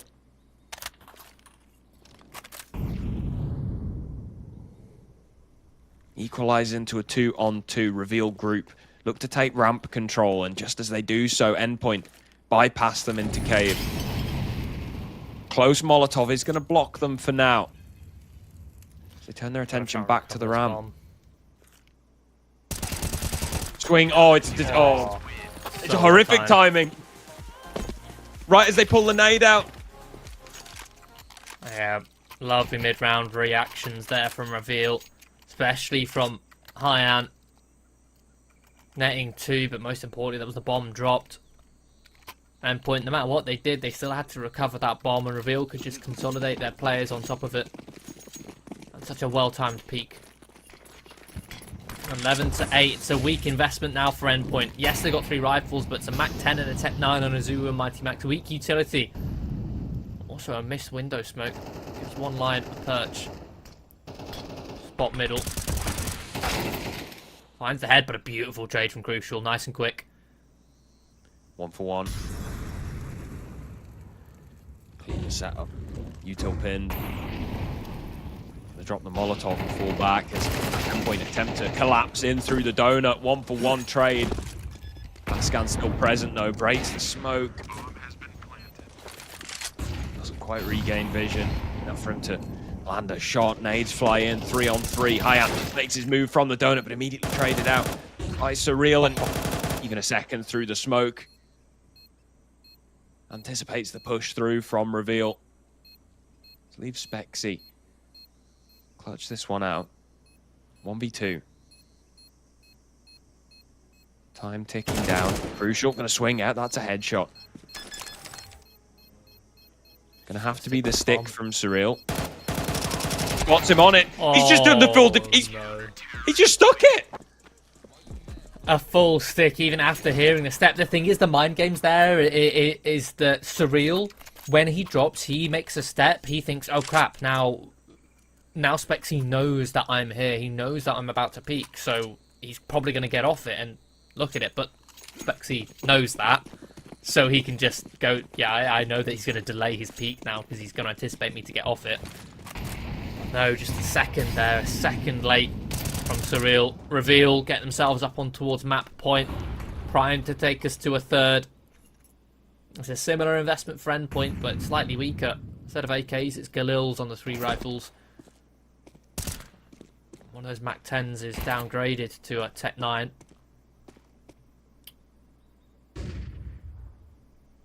Reveal don't have the greatest by themselves, but it's still much better than Endpoint's. Just holding for aggression now, or Endpoint. The aggression will come their way down this slope. Hyan posted at the bottom behind this box. It's game of chicken. Who peaks first? Surreal eliminated. Hyan up close, overwhelmed. No response. Ascan does get one. To a 3-on-3. The counter flash is perfect, but the spray is windy. One Lion working through the smoke, catches Mighty Max and Sail in a 1 versus 2 with just 8 points of health. A single bullet will do it. Tap on the bomb. It's the HE to close it. 13-8. Reveal absolutely rock Endpoint on Ancient. Well, I'm so impressed there by some of the plays coming out from Reveal. Obviously, individually as well. The 1 versus 4 from Ascan was phenomenal. But yeah, the mid-round reactions, their sight hold, their trading was really well, really tight-knit.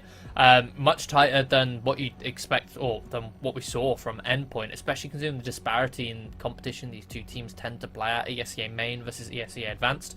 Honestly, you could think that the roles were reversed there on Ancient with how well coordinated Reveal looked, at least in their team play, in their quick reactions and their teamwork.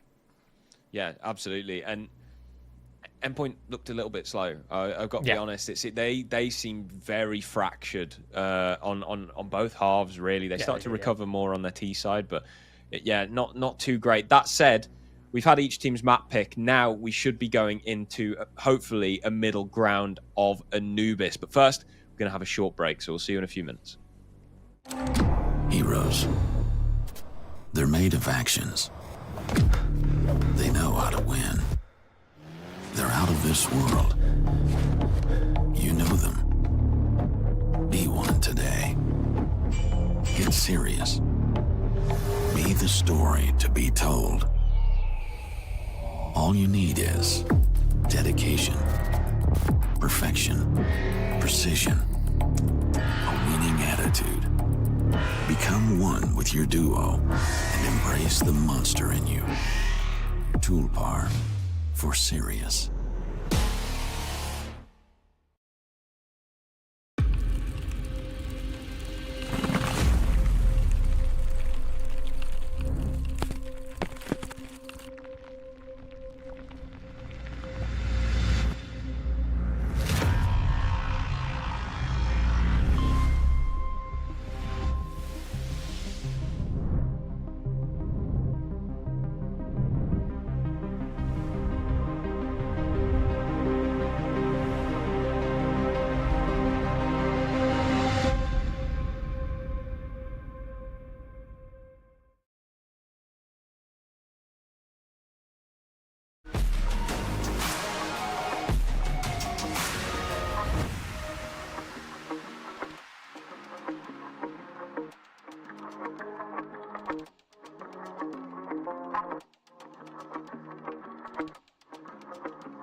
Well, welcome back to Intel Tulpars Reloaded 2024 to the final map of the day. In the middle of a best-of-3 Endpoint versus Reveal on the decider match of this best-of-3. Harry, what are you expecting coming into Anubis here? I don't know, Tim, to be honest with you. I was expecting this to be a 2-0. I was expecting it to be a pretty quick one. I was expecting nice, straight to bed, see you tomorrow. But instead, Reveal have showed us a really good game. They took Endpoint the full distance on Endpoint's map pick of Inferno.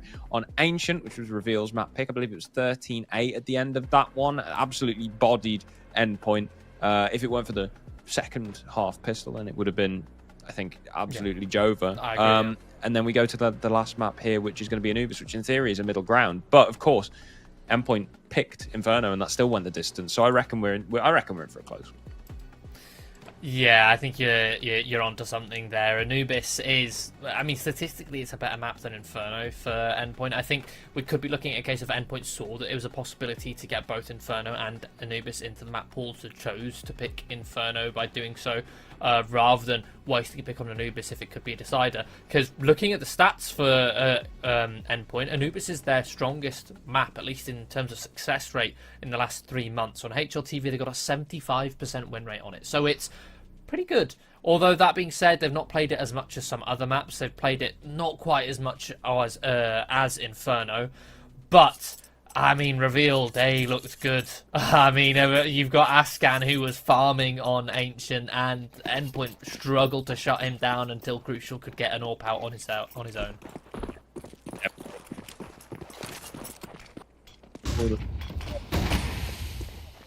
A quick execute onto the B-bomb site, taking full cave control here. It's a retake setup for Reveal as they go for a 4 walk through mid, but Mighty Max in position to cut them off.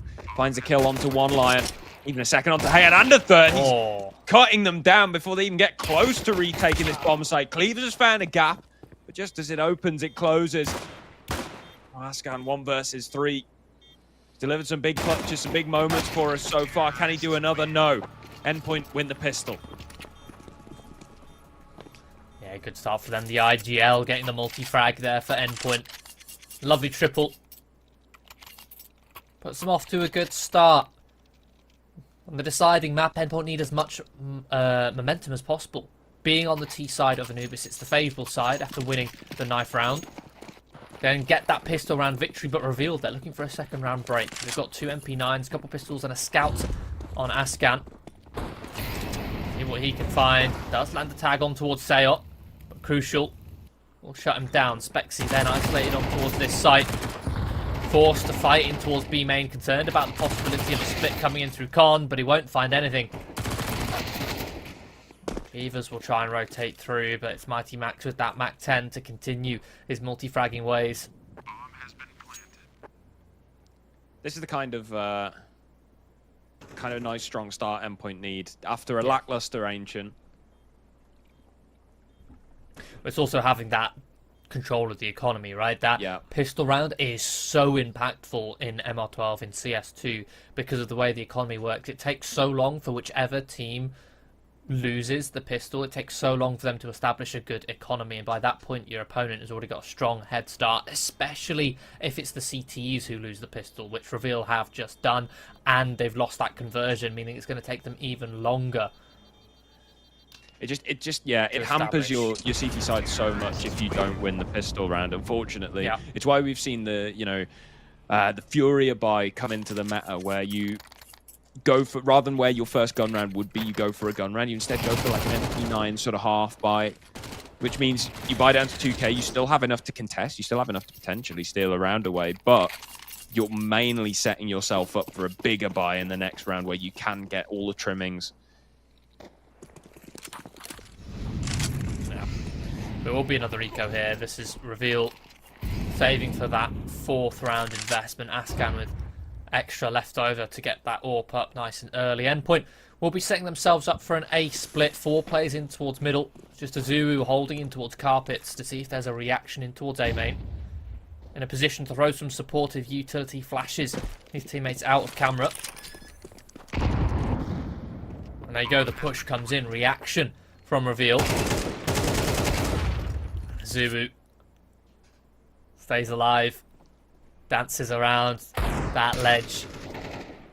And Surreal and come in to try and mop up the rest of these players. It'll be Surreal with the triple kill. Endpoint collect their third. Nice and clean start things off for Endpoint. Yeah. Build up a bit of cash. For Reveal though. Endpoint were having a real difficulty consistently stringing rounds together on Ancient. That they were. Keeping a bit of cash in the bank is going to help them with that. They can at least keep the guns coming out. But yeah, you're quite right. The guns are here for Reveal now as well. The AWP's out on Ascan. We saw him devastating Endpoint in the previous map.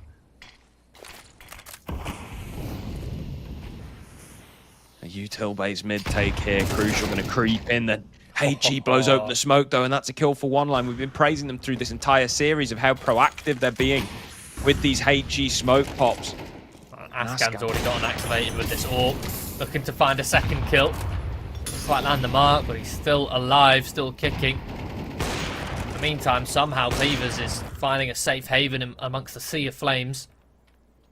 Two-man disadvantage from Endpoint. They need some heroics to bail them out, and Mighty Max will start it off with a kill on towards one line, receives a dink in the process though. From a two-man disadvantage down to a one-man. Endpoint look to converge their forces in middle.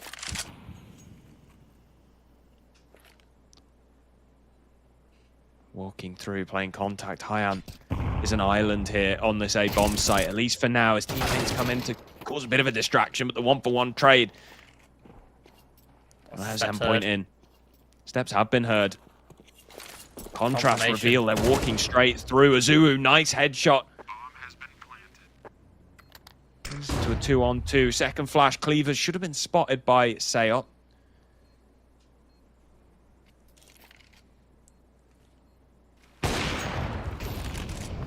Coming on the flank.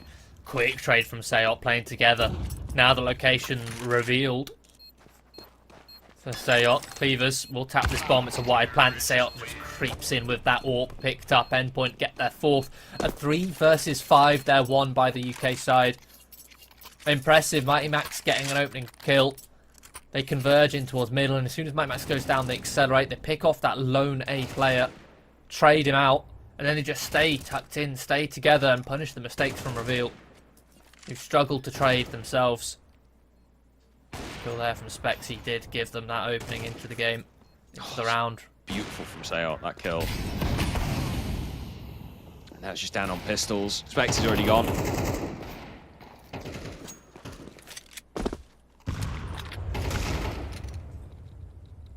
Nice deagle shot from Ascan, but of course it's Ascan. Yeah, man advantage maintained.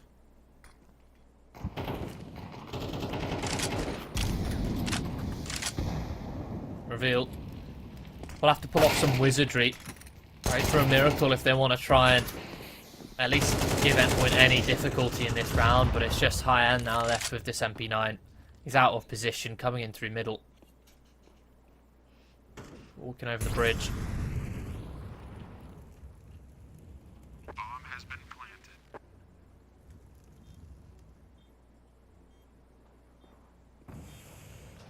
There we go. Spot Seop. Maybe he can find this Polish player. Pick up that AK. Hunt him down. Collect that bounty. Go for the knife. Go for the knife. Go for the knife. Oh, even cash in the bank. Hyan saves this. That's an AWP over to Ascan as well. Yeah, immediately in the next round. Lovely stuff. And not going to get hunted down by the looks of things. Just about going to slip the net here. Whoa. Never mind. No. Never mind. Mighty Max has found him. Mighty Max has found him. Ascan can afford his own AWP anyway. Yeah, buy your own AWP. That 1.5k from that knife kill certainly helps out. Maybe a little bit of energy given to Reveal there. Some motivation from that knife kill. A little bit of confidence. In fact, it's a double AWP for Reveal. Cleavers and Ascan. Dual wielding. Cleaver's taking his AWP up in towards the plateau on B. Ascan looking for an opening pick in towards A main.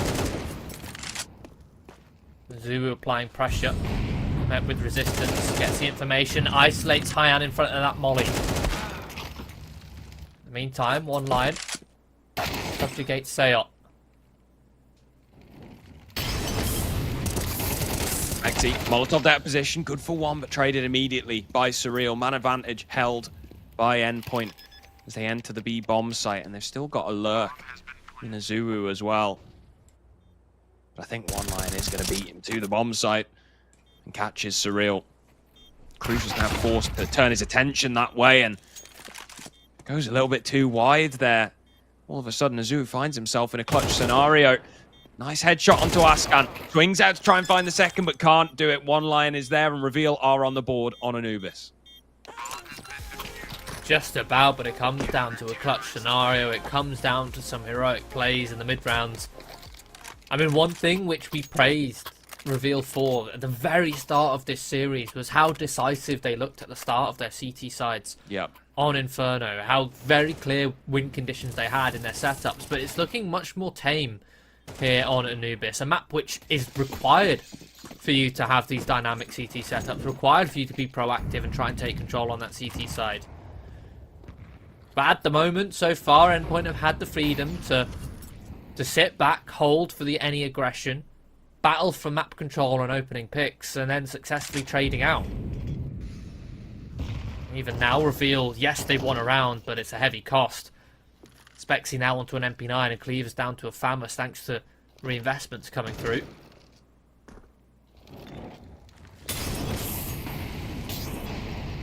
Utility traded. Double mollies, flashes out Reveal from connector. Sayot pushes in front of the flames and does eventually finish off Spexy. Fortunately, he's not punished for the messy spray that was. But it's still a man advantage for Reveal. Ascan from behind the obelisk, good for one. Traded out quickly by Crucial. Still, Reveal maintain their man advantage. Endpoint are going to look to fight their way out and connect here. Cleaver slips around, caught by Azuru though. One line reveals his location, dancing around, he lands two. Just like that, Reveal find a second. Again, it's how quick they are at dropping HEs on these smokes. It's something which I thought by now, considering it's been over a year since CS2's release, I thought by now teams would have been used to the HEs dropping in towards the smokes and really adapted to them. But right now, it looks like Reveal are excelling, and Endpoint are constantly getting caught off guard there by just the HE being dropped in the smoke at any point in time. I think Reveal are pretty much saving their HEs for exactly that, for whenever a smoke is deployed, for them to be ready to catch them off guard. And here's another one. Here's another one. They were literally just sat waiting for that smoke to land to do that exact play. Fortunately for Endpoint, they're not in a position to get caught off guard by that one.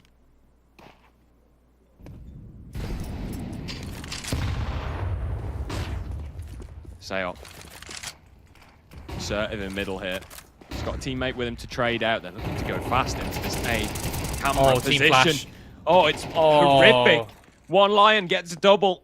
Crucial is able to pick off Cleavers here. They don't want to go through that smoke to their deaths. Spexy, oh, what a shot from Azuru. What a clear. Enables them to go for a full rotation to the B bomb site where Ascan is scrambling to get a good defensive position. Holds across from the pillar. Surreal dropped. Well, you can just fall back safely with that man advantage, play the retake. Endpoint have to establish a post plan, but they're kind of locked in. They can't risk peeking over towards Ascan. They don't have much utility to push him off. Keep him at bay. Still have a Molotov. Crucial not wanting to use it just yet. Double swing comes through. They get two. Putting it down into the 1 versus 1. Ascan scoped up, but Crucial can now slip away in towards Con. Molly ready to drop on the bomb. Ascan knows this. Swaps to the AK. Has a smoke, but he deploys it towards Con. Crucial can now safely deploy that on the bomb. Oh, I think he's just about done it. Ascan could defuse around it's the not edge. Spread. I don't think there's enough time, though. No, okay. Whew. I don't think he realised that that molly had missed. So it's a really annoying thing, and I've seen lots of players caught off guard by this. Even when CTs try and smoke off the bomb on that B site, is that the bottom of the obelisk is curved. So if you try and bounce it into what normally you'd bounce into the bottom corner where the wall and the floor meet, and a grenade will just bounce onto the floor and stick way through it. But because it's curved, it bounces up and can ping away from where you threw it. So that's exactly what happened to that molly there. Fortunately, it doesn't ping too far, and it's enough to stop Ascan from committing to that defuse so early. Tactical timeout for Endpoint. Yeah. Comes down to the wire. After how sketchy some of these rounds have been. I mean, that round only went down to the wire because of a missed flash from Endpoint. I would have been certain that if that flash doesn't fully blind the two players running out camera, then worst case, they would have traded onto one line. Yeah, but you I hope was just so. watching it. The first flash thrown into camera was a Bonder flash, so it bounces off the wall, and one line did have to dodge it, but he dodges it successfully. The second flash comes through from a player outside A. I think it might have been a Zulu. But it bounces on the lip of the window, meaning it blinds, it pops directly in front of the faces of the two players pushing through. They just sat there dabbing, covering their eyes. Fortunately, though, for Endpoint, it is a successful round conversion, but it's done a heavy amount of damage to their economy.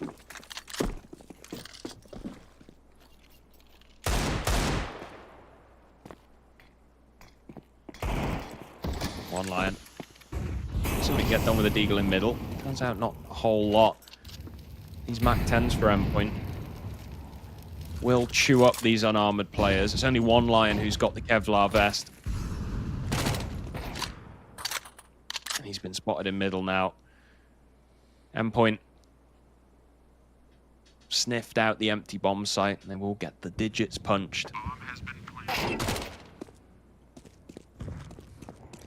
My Max Dinks kept honest. Shy away. Endpoint looks to hold down onto the water, and it will be a killing floor.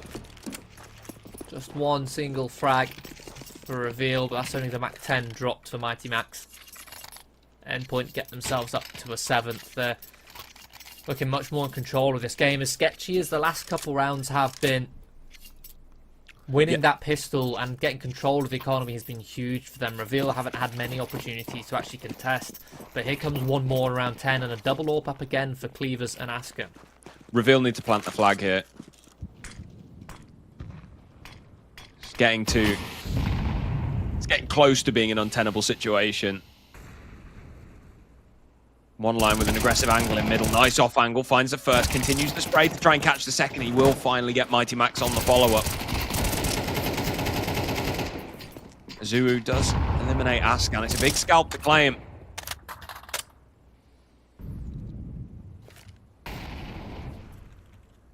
One line's been the danger man for Reveal, really, here on Anubis. He's up on 14 frags. It's the top of the server, not just the scoreboard. In all fairness, a chunk of those frags were because of a missed flash from Endpoint. But still, point does still stand. He is finding a lot of impact. That multi-kill already to start off this round. An advantage for those CTs. We've seen Endpoint work well in these situations before on Anubis. These exact 3-on-4s, 3-on-5s. They're going to be creeping in towards middle, but this time Reveal have a setup ready for it, and one line still point of contention. Pushed back, drops the smoke in towards camera. Keeps Endpoint at bay, but 35 seconds. They don't have enough time to wait out this smoke. They have to make a decision. They're going to push their way in towards Temple and look to accelerate and towards A. This is the right decision. Spexy has left the B bomb site, and Seot has dispatched of Cleavers, the lone defender. Bomb will be planted, but still a man advantage for Reveal. And Seot looking to fight in towards Cave. The bomb is planted for CT. Still look to clear that position. It now leaves Azu in a 1 versus 3. Dispatches the flank player. Wants to try and cut down his angles here. Catches the second. Down onto a flash. Oh dear. Doesn't anticipate Spexy slipping through Cave, and so with just a single player surviving, Reveal do get a 3rd round. Such a clean shot as well. in towards connector, but running low on bullets. Getting a flash out in hand makes him vulnerable.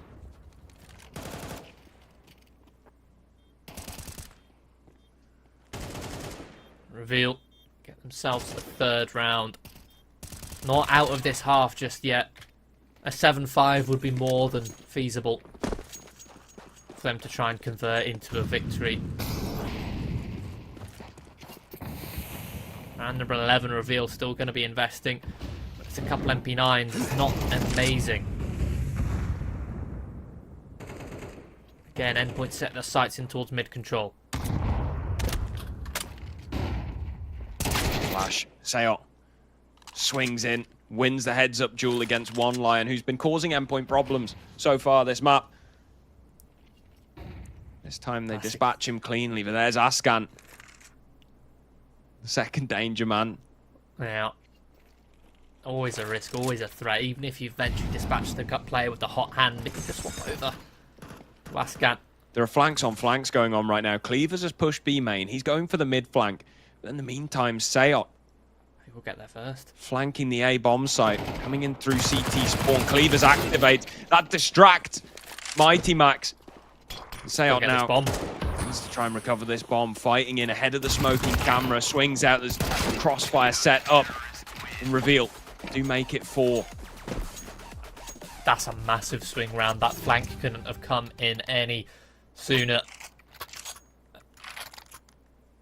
And look what it's done to the economy for Endpoint. 1 final round of the half, and they're going to be working with pistols. It's all they can afford. 1 single SMG, the rest on Tech 9s. And the fact that a deagle was sold on the Tech 9 picked up, this spells to be something explosive. You can see all 4 players heading, sprinting over towards A. The 5th following in tow. Util deployed, counter utility. Smokes dropped, HE softening up these players. Endpoint stalled, and eventually they pounce. There's a firing squad here. The rotations have come through for Reveal. Oh, what a nade. HE. Crucial Azuru down on single-digit points of health, and it's a complete bloodbath. 1 Lion and Ascan stop Endpoint at the door, and they recover the half as well. This has gone from being a 7-2 to a 7-5, which is suddenly way more doable. Especially now they're on the favoured side, the T side. 7-5 is kind of what you'd expect a half to have on Anubis, with this being a T-sided map. That makes this pistol round even more important, even more decisive. Can dictate who has control over the economy in this second half. CeX jumps in towards Con, gets info. Here's the grenades start throwing over. Falls back to play retake. Tries to play time and survive until his teammates can come in and support. Speculative shots. Seem even tracing a player through the smoke there. Bomb will be planted. The retake begins as Azuru accelerates in towards connector. Lets the Julies rip, and Cleaver's still hiding in the smoke. Snake in the grass. The question is, are his teammates going to survive the onslaught? Cleavers is gone. Spexy's now the only one left. Drops a Molotov out. They go to fight him, eliminate him. Now all they have to do is wait out the Molotov. Endpoint. A very firm retake on the B-bomb site. Yeah, very quick as well. The bomb was barely planted. Cleavers were still stuck on the site as Azuru came in through connector. And CeX doing such a good job at staying alive actually sets him up for a triple kill. But Endpoint back in control of this game. But yeah, bomb is planted as Azuru gets that kill.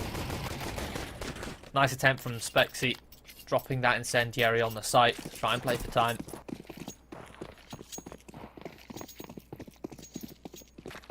Reveal with that bomb plant, they will attempt a second round break. We've got a couple Galils scout up on Ascan. A couple Mac 10s to afford some more grenades on Hyan and Cleavers.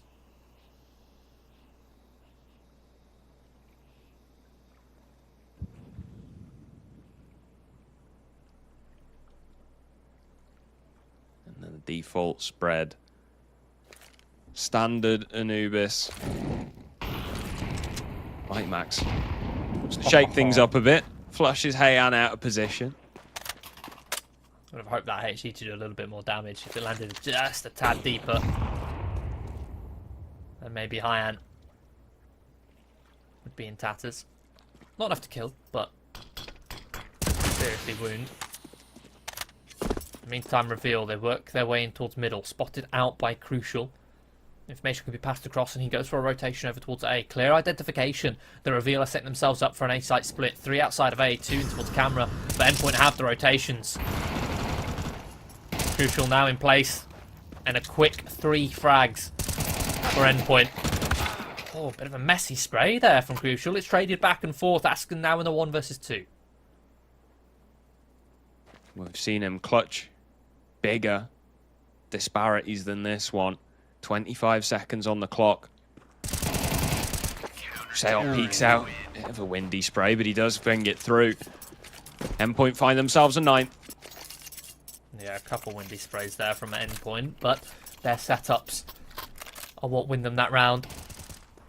Good positioning, the good over-rotation there from Crucial, overloading this A site.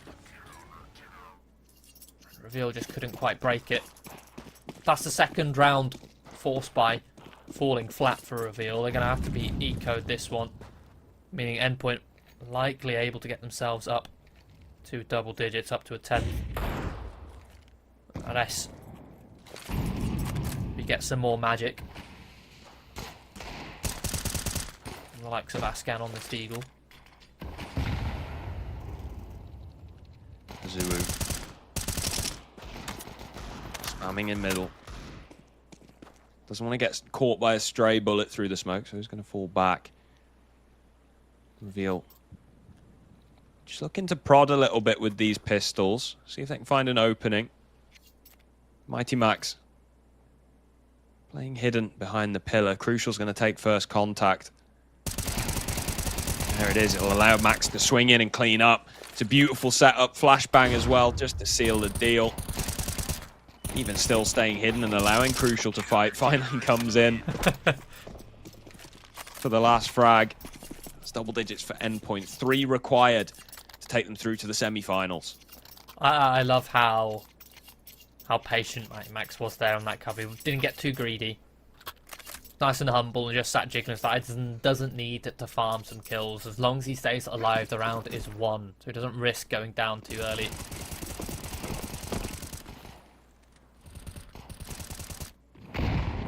It's going to be a bit of an aggressive, proactive play from Endpoint here. Contact in towards middle. All dry. And Azuru will find the timing to actually slip behind. And he's going to hear the steps of Spexy rotating in towards T-spawn. Shadow spotted. And will win that fight. 2-man advantage. In the meantime, Revealed have accelerated over towards A. Isolated Crucial. And secured themselves this site. Miss Molotov from Mighty Max. He's going to fall back into CT to hold. But oh, what a shot from Heian. 3 on 3.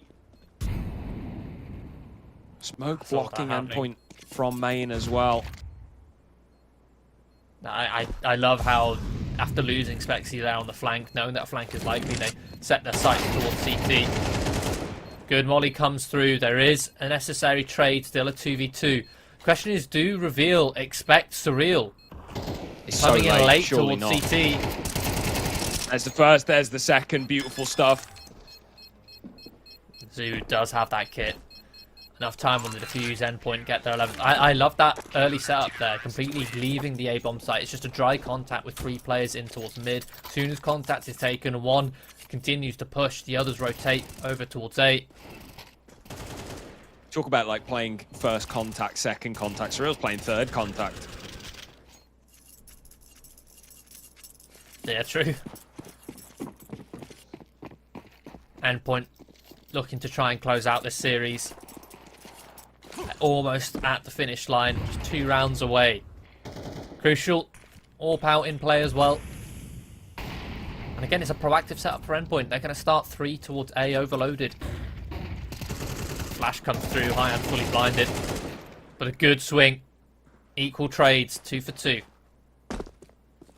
They can't fully accelerate off the back of it because there's only 1 player left. But there's a full rotation. One line sprinted away from middle, and that brought the space. The steps heard by Surreal. He heard one line running away, so he slips through the mid smoke. Only High one up. place. 1 versus 3. Beautiful. Beautiful from Endpoint. Yes, the initial engagement didn't go the way they wanted, but the reaction from the players left in that 3 versus 3 was so good. Surreal, as I was mentioning, he heard all the steps from one line pushing around, rotating over towards the T stairs so he could push in through the smoke and caught off that B lurk. A second push coming in through mid. Like a left-right good night. The Reveal have to force bite again, and this is weak. A lot of Galils, only 1 AK. Very weak utility. Endpoint don't have to try anything fancy here. They should, in theory, have the advantage. Azu spots 2 players walking through the smoke and overcooks, overheats. Sticks around far too long now. Mighty Max is under so much pressure on the A bomb site. This spam from Hyan. He's tagged him. I didn't hear the tag. Goes 1 for 1. Seot now rotating in, spots the shoulder. Timing. Continues in. Oh, doesn't expect Spexy jumped up already. Crucial and Surreal. There's one from Crucial up close. Second quick scope onto Ascan. Eliminated by Spexy. But it sets Surreal up for the 1 versus 2. He's rotating in miles away. Steps will have been heard now. Yeah, he's just looking to brawl in. Smoke blocks his vision out and he attempts to go through it straight into Reveal's waiting arms, and it is going to be 12-6. Yeah, Reveal finally get a T round on the board. Endpoint so far have been in complete control of the CT side. But it's going to have to be another 6 in a row for Reveal. An ultimatum, they have to do it. Otherwise they're out of this tournament. They do have an opportunity, Endpoint going for a half, but I love this from Endpoint. They're not wasting time going for a 4. So even if they could afford a couple M4s, they say, look, well, we're going to give it a go with a half buy with the 1 rifle, couple pistols and MP9, but we're not sacrificing our attempt at buying in the next round. We know that we only have to win 1 round, and our best chances at winning a round are if we get a full healthy buy. So they're going to bet on that full buy in the next.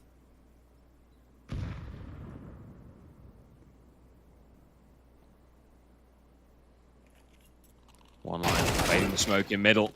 Bit more than he bargained for on the other side as Azuu with a swift double dink. Takes him down, he tries to go for the rifle, and that's where Ascan strikes.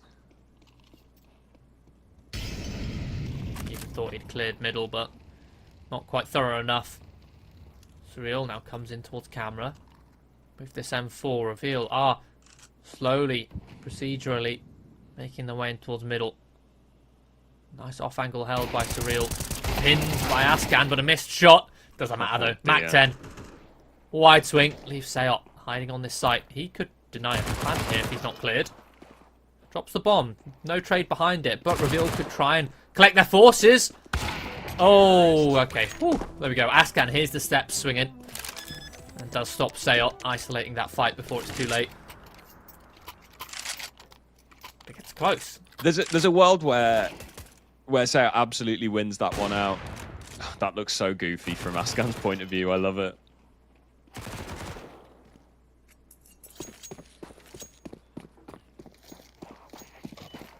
To 7. One more onto the tally of Reveal. The full buy comes through from Endpoint. No AWP. We've got 5 rifles, decent amount of utility. A couple kits to boot. 2-man set up in towards mid. Bit of a bait and switch behind the smoke. In the meantime, Reveal almost stacked over towards the A site. Minute 20 on the clock. They don't need to commit anywhere just yet. And I think the lean was to try and help and make a bit of presence in towards A main. This is an incredibly deep smoke. Ascan's ready with the flash. Seot pushes in front to pre-fire, but that's exactly when they cross. Oh, if he doesn't pre-fire, they don't know he's there. Yep. Now Hyan's found a double, cracks open the A bomb site. It's all falling apart for Endpoint in round 20. Surreal and Azuu 2 versus 5.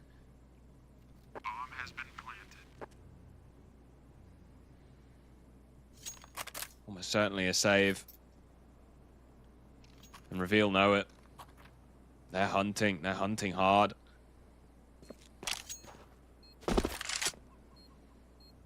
They know the money's on breaking point. High on even faking steps to try and bait out a peek from them.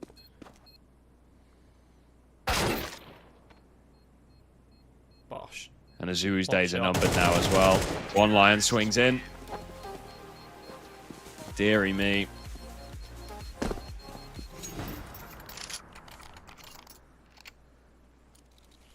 Another eco for Endpoint. Yep.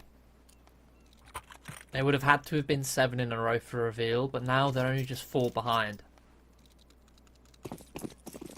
And it's likely to only be 3. Each passing round becomes more and more likely for Reveal.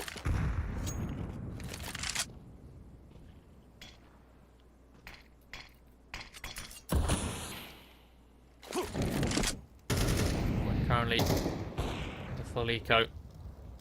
Miss Molotoving towards mid. North will shut down and push over towards B main. Cleaves through Crucial.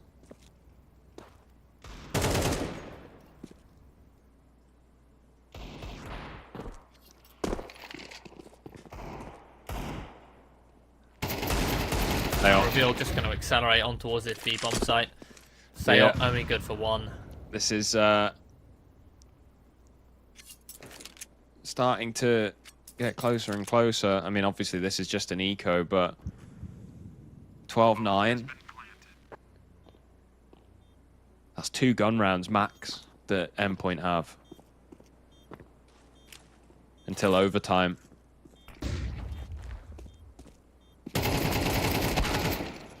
Reveal looking to pull the repeat of Inferno, maybe even go one further. Yeah, it would be wild if they did. Goes to show how T-sided Anubis is. It does, yeah, yeah. So here we go, Endpoint, another buy, another investment. Still, no AWP for Crucial. Prioritizing utility over the sniper.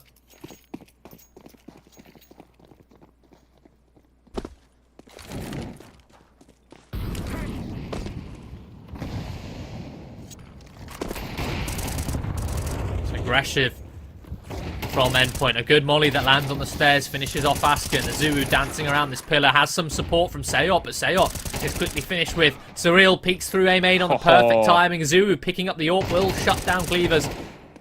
One Lion now spotted up in towards Heaven, tagged down low. Surreal can't quite finish him off, but in the meantime, Azuu overstays his welcome.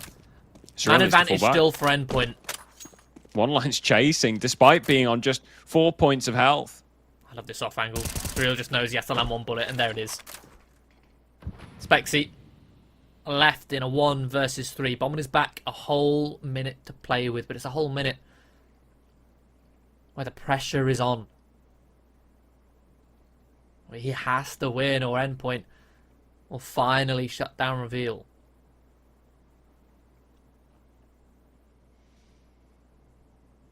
He's got some space to work with.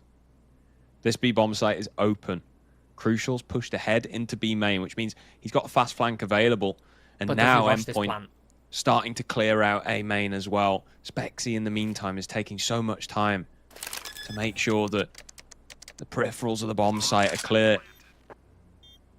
This entire best of 3, all this fighting comes down to this. Spexy needs to try and clutch this 1 versus 3 out. Endpoint bounding through the canals. Oh, and Spexy misses the shot. Mighty Max brings it through, and it is going to be 13-9. A 2-1 victory for Endpoint. It was close, but ultimately Reveal are going to be knocked out of the tournament, and Endpoint will proceed through to the semi-finals. I think there was an expected result with a 2-1, especially if you take into consideration where Ancient sits in the map pool for both of these two teams. But I'm incredibly impressed by Reveal. I am sad to say goodbye to them so early in this tournament, considering what we saw. They brought some very entertaining Counter-Strike, especially with their use of the HEs to blow open the smokes. Yes, it's not innovative, but it's a case of how good they were at it, how constant, how quick they were. As soon as the smoke was down, I've got a HE, I'm blowing it open, and players would be ready to capitalize off it. And the individual firepower that all of the players had on the Reveal side, very impressive. But it will be Endpoint, the stronger team, the better team, the more experienced team, who will go on through to the next stage of the tournament. Yeah, I think to take it to a more extreme example, right? Like double nade stacks existed before Astralis came along, but they were the ones that perfected them. And whilst obviously Reveal aren't quite at that level, I think they've certainly shown a real understanding of how they're using HEs to break the smokes, which is great to see. It's been great to watch, and I think they can ultimately exit with their heads held high. For Endpoint, I think they probably, I mean, look, they're going to be happy that they've moved on, but I think, you know, they probably aren't going to be feeling as good about that one as, you know, they perhaps. Yeah, definitely. I think that was a little bit of a reality check for them. Yeah, absolutely. But it does mean that they'll be going through to face this PCIFIC Esports in the semi-finals, which I honestly think will be an easier game for them. Yeah, honestly, I think it might be after what we've seen today. We've got plenty of Counter-Strike still to come in this tournament. Make sure you follow all of the Tulpars socials so you can stay up to date on when these games are happening. We'll be back tomorrow with Fireflux versus SSP and PM versus Verdant. We will see you then. Heroes. They're made of actions. They know how to win. They're out of this world. You know them. Be one today. Get serious. Be the story to be told. All you need is dedication, perfection, precision, a winning attitude. Become one with your duo and embrace the monster in you. Tulpars for serious.